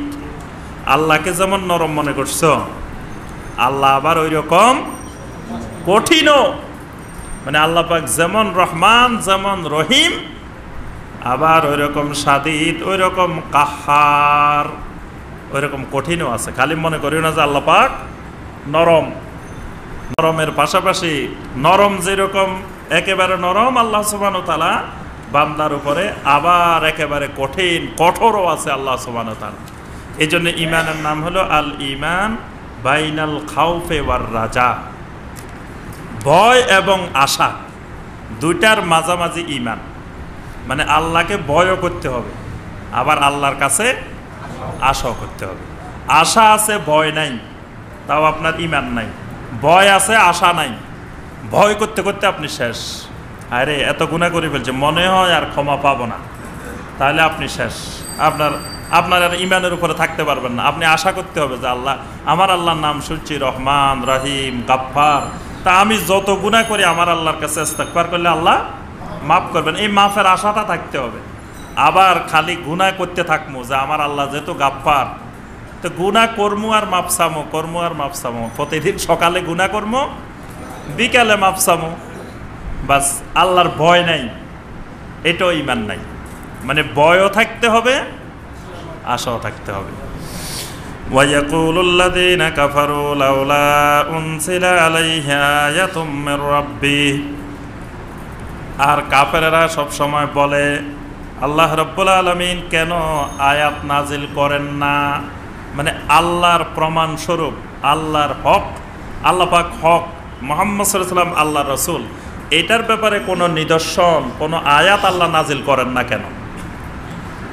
অর্থাৎ আয়াত নাজিল বলতে তারা কি বোঝায়? তারা বুঝাইতে চায় যে কিছু ফেরেশতা আসমান থেকে আসবে, এসে আমাদেরকে বলবে, হে দুনিয়াবাসী শুনো, যে মুহাম্মদ সাল্লাল্লাহু আলাইহি ওয়াসাল্লামকে দেখছো, উনাকে আল্লাহ রাসূল বানাইছেন। বাস ফেরেশতারা আসে আল্লাহর পক্ষ থেকে ঘোষণা দিয়ে দিল, আমরা সবাই শুনলাম, তাহলে আমরা মনে করবো যে ঠিক আছে উনি আল্লাহ রাসূল। আর উনি যেহেতু আল্লাহ রাসূল মনোনীত হয়েছে জমিনে, তো উনার আগে পিছে ফেরেশতা থাকবে। ফেরেশতারা আগে পিছে ঘোষণা দিবে যে এই মানুষ রাস্তা ছাড়ো, আল্লাহ রাসূল আসতেছেন, আল্লাহ রাসূল আসতেছে, রাস্তা ক্লিয়ার। যেখান দিয়ে যাবেন সেখান দিয়ে আগে পিছে কয়েকশো ফেরেশতা থাকবেন। তাহলে আমরা বুঝবো যে উনি আল্লাহ রাসূল। এখন উনি আল্লাহ রাসূল, ওনার কোনো বাহিনী নেই, আগেও কেউ নাই, পিছেও কেউ নাই, ডানেও নাই, বামেও নাই, কেউ নাই। তো কোনো আয়াত, কোনো নিদর্শন তো আমরা দেখি না, তাহলে কেমনে বুঝবো উনি আল্লাহ রাসূল? আল্লাহ পাক বলতেছেন, ইন্নামা আনতা মুনজির। রাসূল, কাফেররা যতই আয়াত আপনার কাছে থাক না কেন, যতই বলুক না কেন, আমি আল্লাহ স্বীকৃতি দিলাম, ইন্নামা আনতা মুনজির, অবশ্যই আপনি মুনজির, আপনি সতর্ককারী। মানে দুনিয়ার কেউ ঘোষণা দেওয়া দরকার নাই, আমি আল্লাহ ঘোষণা দিলে এটাই আপনার জন্য যথেষ্ট। সুবহানাল্লাহ। এই জন্য দুনিয়ার কেউ আমাকে মুমিন মনে করুক আর না মনে করুক, দুনিয়ার কেউ আমাকে ভালো মনে করুক আর না করুক, মূল লক্ষ্য মাকসাদ থাকতে হবে কে? আমার আল্লাহ। আমার আল্লাহ, আমার আল্লাহর কাছে আমাকে পরিষ্কার থাকতে হবে যে আমার আল্লাহ আমাকে ভালো মনে করেন কিনা। যদি আমার আল্লাহ ভালো মনে করেন, পৃথিবীর সবাই খারাপ মনে করে, তাহলেও আমি ভালো। পৃথিবীর সবাই মনে করে আমি ভালো, কিন্তু আমার আল্লাহ মনে করেন আমি খারাপ, তাহলে দুনিয়া সবাই ভালো মনে করলেও আমি খারাপ। ওয়ালিকুল্লি কওমিন হাদ। আল্লাহ পাক বলেন প্রত্যেক কওমের জন্য আমি এরকম হেদায়েতকারী, পথ প্রদর্শনকারী আমি আল্লাহ পাঠিয়েছি। আল্লাহু ইয়ালামু মা তাহমিলু কুল্লু উনসা। দুনিয়ার প্রত্যেক নারী তার গর্ভের মধ্যে যা কিছু ধারণ করে, এই সম্পর্কে আল্লাহ রাব্বুল আলামিন ভালো করে জানেন। ওয়ামা তাগীদুল আরহাম ওয়ামা তাজদাদ। তার রেহেমের মধ্যে যা কিছু গঠিত হয়, যা কিছু কম হয়, যা কিছু বেশি হয়, এই ব্যাপারেও আল্লাহ রাব্বুল আলামিন জানেন। তাহলে আল্লাহর এলেম মাতৃগর্ভেও বিরাজমান, আল্লাহর এলেম সর্বত্র বিরাজমান, মাতৃগর্ভের মধ্যেও আল্লাহর এলেম বিরাজমান। আল্লাহ পাক বলতেছেন মাতৃগর্ভের মধ্যে, মানে মানুষের আকৃতি তৈরি হওয়ার আগে, যখনও মানুষের আকৃতি এখনো মাতৃগর্ভে তৈরি হয় নাই, তখনও আল্লাহ রাব্বুল আলামিন কি তৈরি হবে মাতৃগর্ভে, এটা আল্লাহর এলেমে আছে। এবং এটার অঙ্গ প্রত্যঙ্গ সবগুলা হবে নাকি বিকলাঙ্গ হবে সেটাও আল্লাহর এলেমে আছে। সেটা যদিও এখনো তৈরি হয় নাই, কিন্তু যখন পূর্ণাঙ্গ তৈরি হয়ে যায় তখন দুনিয়ার মানুষ হয়তো বিজ্ঞানের সাহায্যে যন্ত্রপাতি দিয়ে বুঝতে পারে যে ভিতরে একটা মানুষ আছে বা তার অঙ্গ প্রত্যঙ্গ আছে। কিন্তু এটা তৈরি হওয়ার আগেও আল্লাহ রাব্বুল আলামিন জানেন। ওয়া কুল্লু শাইইন ইনদাহু বিমিকদার, প্রত্যেকটি জিনিস সম্পর্কে আল্লাহ রাব্বুল আলামিনের কাছে মিকদার আছে, পরিমাণ নির্ধারিত আছে। প্রত্যেক জিনিসের পরিমাণ, তার রিজিকের পরিমাণ, তার হায়াতের পরিমাণ, তার দুনিয়াতে কতদিন থাকবেন, কি করবেন না করবেন, সব পরিমাণগুলো আল্লাহর কাছে নির্ধারিত আছে।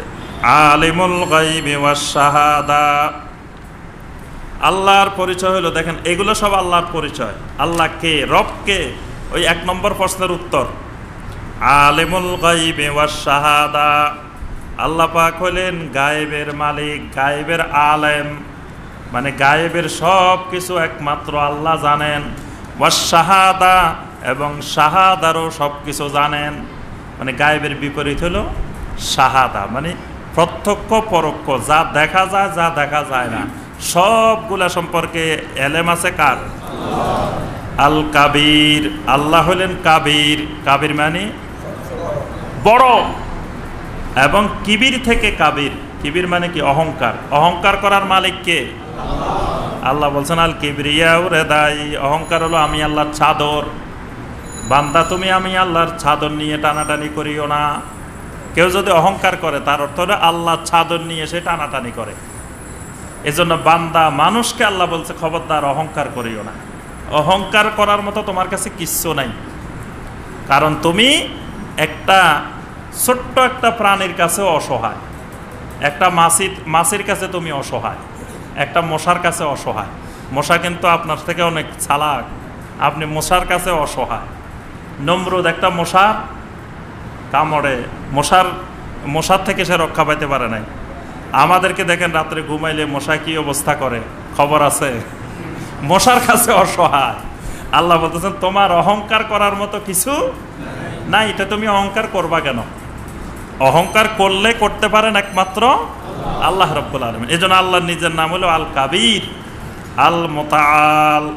আল্লাহ পাক হলেন সুউচ্চ, সুমহান। এজন্য আমরা বলি আল্লাহ তাআলা। তাআলা বলি না, তাআলা হলো মুতাআল, মানে আল্লাহ পাক সুউচ্চ মহান ক্ষমতার অধিকারী।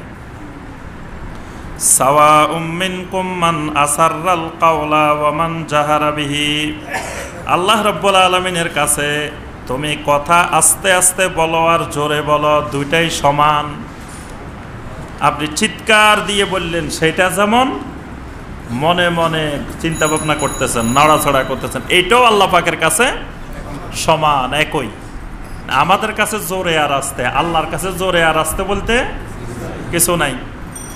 ওয়ামান হুয়া মুস্তাখবিম বিল্লাইলি ওয়া সারিবুম বিন্নাহার, এবং তিনি আল্লাহ রাব্বুল আলামিন ওয়ামান হুয়া মুস্তাখবিম বিল্লাইলি, যিনি রাত্রিকে লুকায়ে রাখেন, রাত্রিকে গোপন করে রাখেন। ওয়া সারিবুম বিন্নাহার, এবং দিনের বেলায় রাতকে লুকান, রাতের বেলায় দিনকে লুকান। এখন রাত আসছে, এখন দিন নেই, তো দিনটা কোথায় গেল? হ্যাঁ, লুকায় রেখেছে আল্লাহ পাক। আবার যখন সকালবেলায় দিন আসে তখন রাতটা কই যায়? এটাকে আল্লাহ লুকায় রাখে, কিন্তু কোথায় লুকায় রাখে আমরা কিন্তু দেখি না। তাহলে আল্লাহ বলতেছেন তিনি রাত্রিকে করে দিয়েছেন গোপনীয়, দিনকে প্রকাশ্য করে দিয়েছেন। দিনের বেলায় দিনকে রাতের মধ্যে লুকান, রাতকে দিনের মধ্যে লুকান। আবার দিনকে বড় করেন, রাতকে ছোট করেন, রাতকে ছোট করেন, দিনকে বড় করেন। কিন্তু সূর্য একটা, চন্দ্র একটা, সব একটা, কিন্তু বছরের মধ্যে প্রতিদিনও সমান হয় না, প্রতি রাতও সমান হয় না। লাহু মুআক্কিবাতুম মিন বাইনি ইয়াদাইহি ওয়া মিন খালফিহি, প্রত্যেকটা মানুষের জন্য আল্লাহ রাব্বুল আলামিন তার সামনে এবং তার পিছনে পাহারাদার নিয়োগ করে রেখেছেন। সুবহানাল্লাহ, প্রত্যেক মানুষের সামনেও ফেরেশতা আছে, পিছনেও ফেরেশতা আছে। আল্লাহ পাক তার জন্য অতন্দ্র প্রহরী 24 ঘন্টা নিয়োজিত থাকে। আল্লাহু আকবার। আল্লাহ পাক মানুষকে সম্মানিত করছেন, ওয়ালাকাদ কাররামনা বানি আদম, বানি আদমকে আল্লাহ সম্মানিত করছেন। সুতরাং সম্মানিত মানুষের পাহারা দেওয়ার জন্য প্রতিনিয়ত সামনে আর পিছনে আল্লাহ পাক পাহারাদার নিয়োগ করে রেখেছেন। সুবহানাল্লাহ। এই জন্য দেখবেন অনেক সময় আপনি কঠিন বিপদে পড়তেছেন, দেখবেন যে বিপদ থেকে কেমনে রক্ষা পাই গেছেন আপনি ওটার পাবেন না, কেমনে যে বেঁচে গেছেন এটা আপনিও বুঝতে পারবেন না। এই বিপদটা থেকে রক্ষা পান ওই আপনার আগে পিছে যে পাহারাদার আছে, ওই পাহারাদাররা কাজ করে, ওই পাহারাদার বসে নাই। আল্লাহ রাব্বুল আলামিন আপনার সম্মানে ওই পাহারাদার নিযুক্ত করে রাখছেন। সুবহানাল্লাহ। ইয়াহফাজুনাহু মিন আমরিল্লাহ, এই পাহারাদাররা আল্লাহর নির্দেশগুলোর হেফাজত করে। যখন আল্লাহ বলবেন যে তোরা এখন তাকাইবি না, এর জন্য বিপদ আছে, তখন হেরা এক পাশে দাঁড়ায় থাকবে, কিছু করবে না। মানে ওরা কিন্তু আল্লাহর নির্দেশে চলে। আল্লাহ যখন আপনার বিপদের ইচ্ছা করবে তখন ওই ফেরেশতারা কাজ করবে না। আল্লাহ যখন চাইবেন যে না আপনারা কোনো বিপদ দিবেন না, আল্লাহ বিপদ থেকে রক্ষা করবেন, আল্লাহ পাক ওই ফেরেশতাদেরকে বলবেন যে তাকে এই বিপদ থেকে রক্ষা করো, তার জন্য আগায় যাও, দৌড়াই যাও। ওই ফেরেশতারা এসে রক্ষা করে দেয়। ইন্নাল্লাহা লা ইউগাইয়িরু মা বিকাওমিন হাত্তা ইউগাইয়িরু মা বিআনফুসিহিম, আল্লাহ রাব্বুল আলামিন কোনো কওমের ততক্ষণ পর্যন্ত ভাগ্য পরিবর্তন করেন না যতক্ষণ না তারা নিজেরা নিজের ভাগ্য পরিবর্তন করে। নিজেরা নিজের ভাগ্য পরিবর্তন না করলে আল্লাহ পাক জোর করে নিজের বান্দার ভাগ্য, ওই কওমের ভাগ্য আল্লাহ পরিবর্তন করে দেন না। তবে বান্দা যদি চেষ্টা করে তার ভাগ্যের পরিবর্তন করবে, তা আল্লাহ রাব্বুল আলামিন পরিবর্তন করার জন্য তাকে সাহায্য করেন। কিন্তু বান্দা যদি পরিবর্তন করার চেষ্টা না করে, বান্দা ঘরে বসে রয়েছে, বান্দা চাকরিও করবে না, ব্যবসা বাণিজ্যও করবে না, ঘর থেকে বাইরে হইবে না, যে আল্লাহ আমাকে ঘরে আনি খাওয়াইব। আল্লাহ ঘরে খাওয়াইতে পারে না? পারে, কিন্তু আল্লাহ খাওয়াবে না। কোনোদিন কারোর খাওয়াইতে দেখছেন যে ঘরে বসে রয়েছে আর আল্লাহ আনি আনি খাওয়ায়, ফেরেশতারা আনি আনি খাওয়ায়? কিন্তু আল্লাহর ক্ষমতা আছে, কিন্তু সে তার নিজের ভাগ্য পরিবর্তনের জন্য যতক্ষণ চেষ্টা করবে না, আল্লাহ তার ভাগ্যকে পরিবর্তন করে দিবেন না। সে চেষ্টা করতে হবে, সে চাকরি করতে যাইতে হবে, ব্যবসা বাণিজ্যে যাইতে হবে, রিজিক অন্বেষণে যাইতে হবে, সেখানে আল্লাহ পাক তার জন্য তো বিভিন্ন দরজা খুলে দিবেন। কিন্তু সে চেষ্টাই করে না, ঘরে বসে রয়েছে, তা আল্লাহ তার জন্য কি খুলে দিবেন? এই জন্য আল্লাহ পাক বলতেছেন যে কোনো কওমের ভাগ্য আল্লাহ ততক্ষণ পরিবর্তন করেন না যতক্ষণ বান্দা নিজের ভাগ্য নিজে পরিবর্তন করে না। ওয়া ইযা আরাদাল্লাহু বিকওমিন সুআন ফালা মারাদ্দা লাহু, যখন আল্লাহ রাব্বুল আলামিন কোনো কওমের অনিষ্ট করার, ক্ষতি করার ইচ্ছা করেন, এটাকে রদ করার মতো শক্তি জমিনে আসমানে কোথাও কেউ নাই। ওয়া মা লাহুম মিন দুনিহি মিন ওয়াল, এবং আল্লাহ ছাড়া দুনিয়ার কোনো মানুষের রক্ষাকারী, হেফাজতকারী, বন্ধু হওয়ার মতো আর দ্বিতীয় কেউ নাই। ওয়াল্লাযী ইউরিকুমুল বারকা খাওফান ওয়া তামাআ, তিনি তো সেই আল্লাহ যিনি তোমাদেরকে বিদ্যুৎ চমক দেখান। আকাশের বিদ্যুৎ চমক দেখেন না, এটাকে বলা হয় বার্ক। বার্ক মানে বিদ্যুৎ। তিনি তোমাদেরকে আকাশের বিদ্যুৎ চমক দেখান। খাওফান ওয়া তামাআ, ওই বিদ্যুৎ চমকের মধ্যে আল্লাহ রাব্বুল আলামিন দুইটা জিনিস রাখছেন, ভয়ও রাখছেন, আশাও রাখছেন। বিদ্যুৎ চমক, কিন্তু এটার মধ্যে দুইটা আছে, ভয়ও আছে, আশাও আছে। ভয় কি? যদি জোরে একটা আওয়াজ হয়, লাফ মারি উঠে লা ইলাহা ইল্লা আনতা সুবহানাকা ইন্নী কুনতু মিনাজ জালিমিন। যে জীবনে কোনোদিন লা ইলাহা ইল্লা আনতা সুবহানাকা পড়ে নাই, নামাজও পড়ে নাই, দেখবেন যে সেও লা ইলাহা ইল্লা আনতা সুবহানাকা ইন্নী কুনতু মিনাজ জালিমিন। কারণ যদি এটা গায়ের উপরে আসি পড়ে এই ভয়ে, তাহলে ভয় আছে, আবার আশাও আছে। আশা কি? অনেকদিন বৃষ্টি হয় না, যেই জোরে অন্ধকার মেঘ ধরছে, বিদ্যুৎ চমক দেখা যাচ্ছে, আল্লাহর রহমতের আশা যে আল্লাহ বৃষ্টি দিবে, এই আশাও আছে বিদ্যুৎ চমকের মধ্যে। আবার ভয়ও আছে, কারণ এই যে গত বছর অনেক লোক বাংলাদেশেও মারা গেছে না, বজ্রপাতে কত লোক মারা গেছে। তাহলে ভয়ও আছে, আশাও আছে, দুইটাই আছে। ওয়ায়ুনশিউস সাহাবাস সাকাল, তিনি তো সেই আল্লাহ যিনি বিশাল বিশাল ভারী ভারী মেঘমালাকে আকাশের মধ্যে আল্লাহ পাক ঝুলন্ত অবস্থায় রাখছেন। সুবহানাল্লাহ। এক একটা মেঘের ওজন কত কত টন, কত বিশাল বিশাল মেঘ, বরফের বিশাল বিশাল চাকা। কিন্তু আল্লাহ পাক দেখেন আকাশে শূন্যের উপরে এগুলাকে, আবার এগুলা দৌড়াইতেছেও, এগুলা একবার এদিক থেকে এদিকে যায়, এদিক থেকে এদিকে যায়, এদিক থেকে কত কোটি কোটি মন।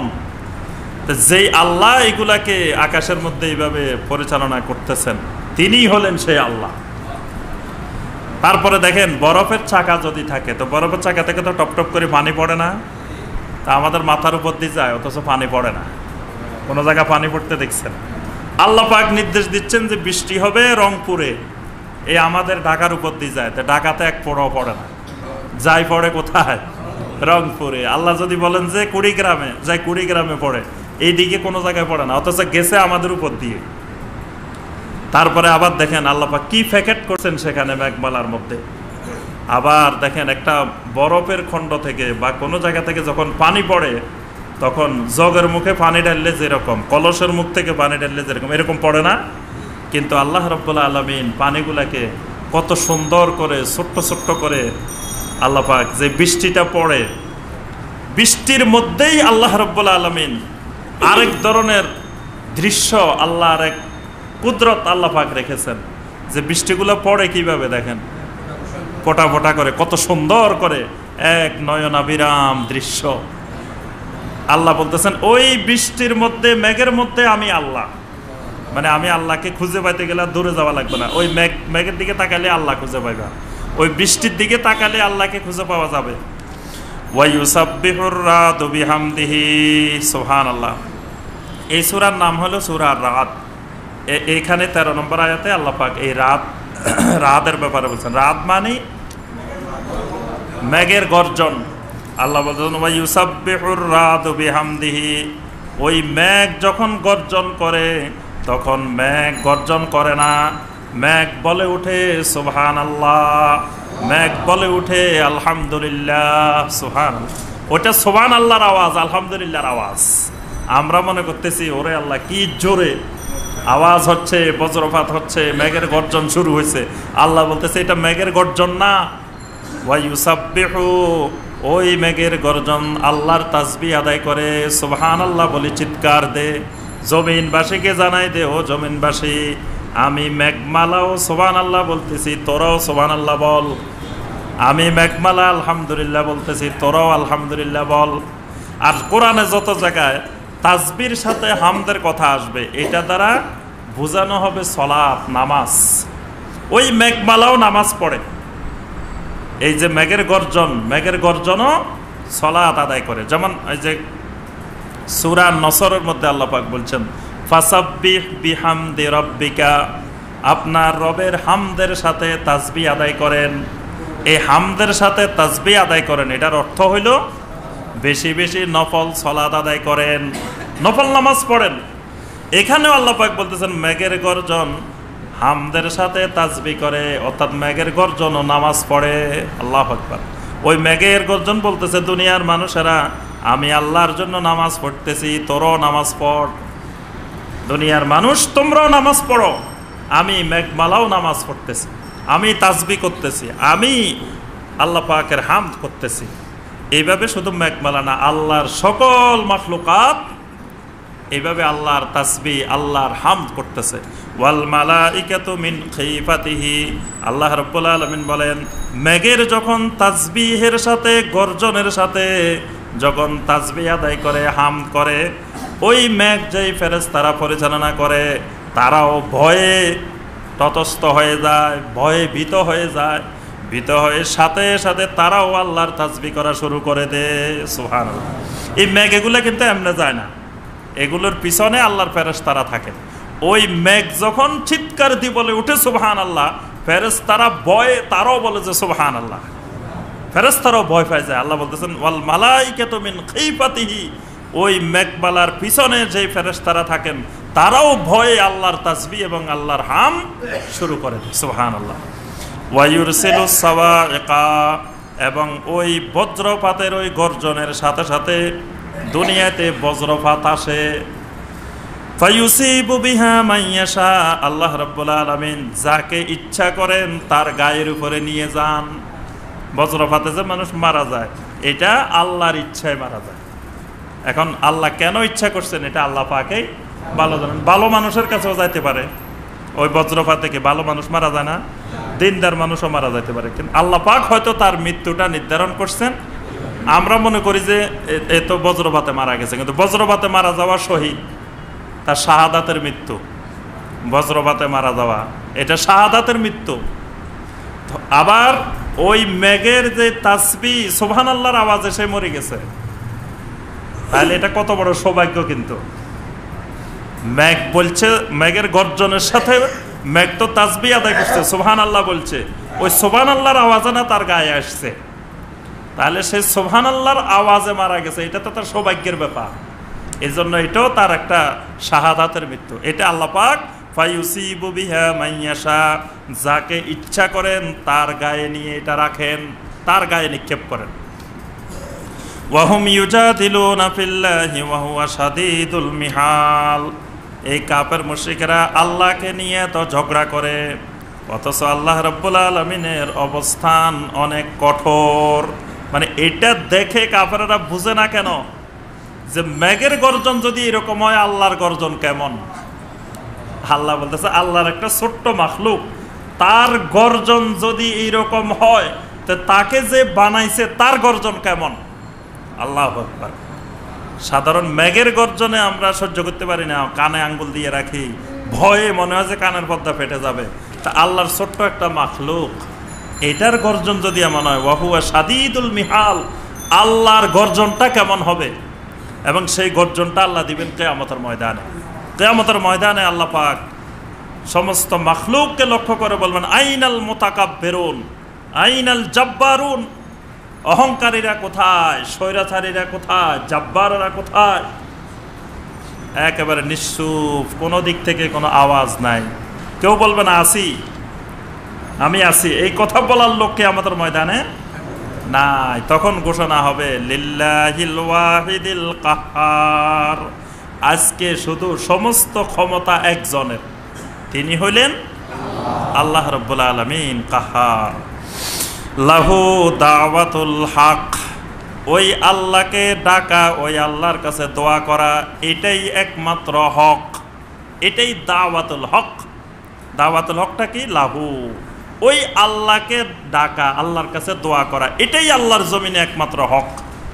ওয়াল্লাযীনা ইয়াদউনা মিন দুনিহি লা ইস্তাজিবুনা লাহুম বিশাইইন, আল্লাহ পাক বলেন আমি আল্লাহকে বাদ দিয়ে যার কাছে দোয়া করো না কেন, এই দুনিয়ার কোনো মাখলুক নাই যে মাখলুক তোমার ডাকে সাড়া দিতে পারে। আমি আল্লাহকে ডাক দিলে আমি আল্লাহ সাথে সাথে সাড়া দিই, কিন্তু এমন কোনো মাখলুক নাই যে মাখলুককে তুমি ডাক দিলে তোমার ডাকে সাড়া দিবে। ইল্লা কাবাসাতে কাফাইহি ইলাল মা লিয়াবলুগা ফাহু ওয়া মা হুয়া বিবালিগহি, আল্লাহ পাক বলেন এটার দৃষ্টান্ত হইল এমন, এক ব্যক্তি তার হাত মেলি রয়েছে, বা সাথে কাপ্পাইহে, দুই হাত এইভাবে মেলি ধরে রাখছে, ধরে লিয়াবলুগা ফাহু, দুই হাতের মধ্যে পানিও আছে, দুই হাতের মধ্যে এইভাবে পানি লইছে, পানি লই বলতেছে যে পানি রে তুই আমার মুখের মধ্যে চলিয়ায়, এমনি ধরে রাখছে। তা আল্লাহ বলতেছেন ওয়ামা হুয়া বিবালিগহি, সে যদি সারাটা জীবন ওইভাবে ধরে রাখে কোনোদিনই পানি তার মুখ পর্যন্ত যাবে না, এই পানি ওই এখানেই থাকবে, এখান থেকে তার মুখ পর্যন্ত পানি পৌঁছবে না, এটা যতক্ষণ সে পৌঁছাবে না। কিন্তু সে যদি এইভাবে ধরি পানি নিয়ে বসে থাকে, তো এই পানি যেমন যাবে না, আল্লাহ ছাড়া কোনো মাখলুককে, কোনো ওলি আউলিয়া বুজুর্গ যত মানুষ আছে তাকে সে যত ডাকা ডাকুক, ওই পানি যেমন মুখ পর্যন্ত যাবে না, তার দোয়াও এরকম ওই যাকে ডাকতেছে তার পর্যন্ত যাবে না। দেখা যাবে যে অনেক মানুষ কবরের পাশে বসে বসে কবরের লোকেরে ডাকতেছে, কবরের লোকের খবরে নাই, কবরের লোক জানেই না যে তারে মানুষে এরকম করতেছে। ওয়ামা দুআউল কাফিরিনা ইল্লা ফি দলাল, কাফেরদের দোয়া হলো গোমরাহি ছাড়া, নিষ্ফল ছাড়া আর কিছুই না। ওয়ালিল্লাহি ইয়াসজুদু মান ফিস সামাওয়াতি ওয়াল আরদি তাওআন ওয়া কারহা ওয়া যালালুহুম বিল গুদুব্বি ওয়াল আসাল। আল্লাহ রাব্বুল আলামিন বলেন, ওয়ালিল্লাহি ইয়াসজুদু মান ফিস সামাওয়াতি ওয়াল আরদি, বান্দা জেনে রাখো তুমি আমি আল্লাহকে সেজদা না করলেও কোনো অসুবিধা নাই। আল্লাহর জমিনে আসমানে যত মাখলুক আছে সমস্ত মাখলুক আল্লাহকে সেজদা করে। সুবহানাল্লাহ। তাও ওয়া কারহান, কেউ ইচ্ছা করে করে, কেউ অনিচ্ছায় করে। আমি আপনি যদি নামাজ নাও পড়ি, কিন্তু আমার আপনার শরীর নামাজ পড়ে, এই কথাটা বুঝছেন? বলে আমি নামাজ না পড়লে আবার আমার শরীর কেমনে নামাজ পড়ে? আমার আপনার শরীর কিন্তু সরাসরি আল্লাহকে মানে, আমি আপনি না মানলে মানে, না মানলে নাই। কারণ আমার আপনার শরীর কিন্তু আমার আপনার কথা শুনে না, শুনে আল্লাহর কথা। যদি আমার আপনার কথা শুনতো তাহলে তো জীবনে কেউ বুড়া হইতো না। কেউ বুড়া হইতো, বুড়া মানুষ এই তাফসিরের মাহফিলে একজনও দেখা যেত না, সবাই আমরা যুবক থাকতাম। কিন্তু শরীর কি আপনার কথা শুনে? তো শরীর কার কথা শুনে? সরাসরি যে আল্লাহ শরীরকে বানাইছেন সে কিন্তু সরাসরি ওই আল্লাহর কথা শুনে। তাহলে আপনার ইচ্ছা নাই আল্লাহর কথা শোনার, কিন্তু আপনার অনিচ্ছাও সে শুনতেছে। এই জন্য আপনার এক সময় দাড়ি নাই, দুনিয়াতে আসছেন, মুখের মধ্যে কিচ্ছু নাই, 12-13 বছর 14 বছর হয়েছে, আপনি হাজারো বাধা দিলেও দাড়ি ঠেলে উঠে যাইতেছে, উঠে যাচ্ছে না। আপনি চাইতেছেন দাড়ি না উঠুক, আমি একটু মহিলার মতো থাকি, তারপরেও কিন্তু ঠেলে উঠে যাচ্ছে, দাড়ি কিন্তু আপনার কথা শুনতেছে না, আপনার অনিচ্ছা সত্ত্বেও উঠে যাচ্ছে। আচ্ছা, এরপরে উঠে তো গেছে গেছে, আপনি খালি বলতেছে বেড়া 2 দিন যায় সারে না, কেন লম্বা হস, কেন লম্বা হস, কাটতে কাটতে কাটতে অবস্থা শেষ। কয়দিন পরে দেখবেন যে আবার সাদা কালোইটা সাদা হয়ে যাচ্ছে। কেউ কি চায় তার দাড়িগুলো সাদা হয়ে যাক? হ্যাঁ, আপনারা চান? কেউ খুশি হয় যে আমার দাড়ি সাদা হয়ে গেছে, খুব খুশি। দাড়ি সাদা হইলে সবাই কালো কলম ব্যবহার করি করি কালো বানায় ফেলায়। আবার কেউ চায় না সাদা হইতে, কিন্তু সাদা কিন্তু হয়ে যাচ্ছে। তাহলে দাড়িও কিন্তু আমার কথা শুনতেছে না। কত অসহায় দেখেন, আমার সাথে থাকে, আমার কথা শুনে না। দাড়ি কিন্তু সাদা হয়ে যাচ্ছে, চুল সাদা হয়ে যাচ্ছে, দাঁত পড়ে যাইতেছে। মানুষ কি দাঁত পড়ে যাক? এটা কেউ চায়? পড়ে যাইতেছে। দিন দিন শরীর দুর্বল হয়ে যাচ্ছে, বুড়া হয়ে যাচ্ছে, ইঞ্জিনের পার্টস একটা একটা খারাপ হয়ে যাচ্ছে। একবার হার্ট খারাপ হইতেছে, একবার এটা খারাপ হইতেছে, একবার এটা খারাপ হইতেছে। অর্থাৎ বুঝে গেল পুরো শরীর আমার কথা শুনে না, আমার আনুগত্য করে না। আনুগত্য করে কার? আল্লাহ রাব্বুল আলামিনের। এই জন্য আল্লাহ বলছেন তাওআন ওয়া কারহান, কেউ ইচ্ছা করে আমার হুকুম মানে, আবার কোনো মাখলুক আছে অনিচ্ছা সত্ত্বেও মানে। মানে একজন কাফের, একজন মুশরিক, একজন ধরেন আল্লাহর নাফরমান, সে নিজে আল্লাহর নাফরমানি করে কিন্তু তার শরীর আল্লাহর আনুগত্য করে। তার ইচ্ছা নাই আল্লাহর আনুগত্য করার, কিন্তু অনিচ্ছা সত্ত্বেও তার শরীর আল্লাহর আনুগত্য করে যাইতেছে। ওয়াজালালুহুম বিল গুদুওয়ি ওয়াল আসাল, এবং ওই মাখলুকের, আসমান জমিনের যত মাখলুক আছে, এই মাখলুকের ছায়াগুলো সকাল সন্ধ্যায় আল্লাহকে সাজদা করে। সুবহান। আমাদের যে ছায়া, এই ছায়াও আল্লাহকে সাজদা করে। আল্লাহ বলতেছে তোর শরীর তো করে করে, তো ছায়াগুলো আমি আল্লাহকে সাজদা করে। তাহলে ওই বান্দা সাজদা করলেই কি না করলেই কি? আমি আপনি সাজদা করলে আমার আপনার লাভ, সাজদা না করলে আমার আপনার লস। কিন্তু আল্লাহর মাখলুক আল্লাহকে সাজদা করেই যাচ্ছে। আল্লাহ সুবহানাহু ওয়া তাআলা আমাদের সবাইকে কোরআনে কারিমের এই আয়াতগুলোর আলোকে আমল করার তৌফিক দান করুন। আল্লাহ পাক আমাদের সবাইকে কোরআনে কারিমের নূরের হেদায়েত দান করুক। আল্লাহ পাক আমাদের সবাইকে মৃত্যু পর্যন্ত আল্লাহর আনুগত্যের উপরে থাকা তৌফিক দান করুন। আল্লাহ পাক আমাদেরকে ঈমান সহকারে, ঈমানের আরকান আহকাম সব কিছু বুঝে আমাদেরকে সঠিক ঈমানের উপরে, সহি বিশুদ্ধ ঈমানের উপরে আল্লাহ পাক আমাদেরকে থাকার তৌফিক দান করুন। আমাদের মধ্যে যে সকল ভাইয়েরা বোনেরা অসুস্থ আছেন, আল্লাহ পাক সবাইকে সুস্থতা দান করুন। আমাদের মধ্যে যারা বিপদ আপদ মুসিবতে আছেন, আল্লাহ পাক সবাইকে বিপদ আপদ মুসিবত থেকে হেফাজত করুন। আল্লাহ পাক আমাদের সবাইকে ইসলামের উপরে, ঈমানের উপরে, আমল সালের উপরে ইস্তেকামত থাকার তৌফিক দান করুন। আমিন ইয়া রাব্বাল আলামিন। সুবহানাকা আল্লাহুম্মা বিহামদিকা আশহাদু আল্লা ইলাহা ইল্লা আনতা আস্তাগফিরুকা ওয়া আতুবু ইলাইক।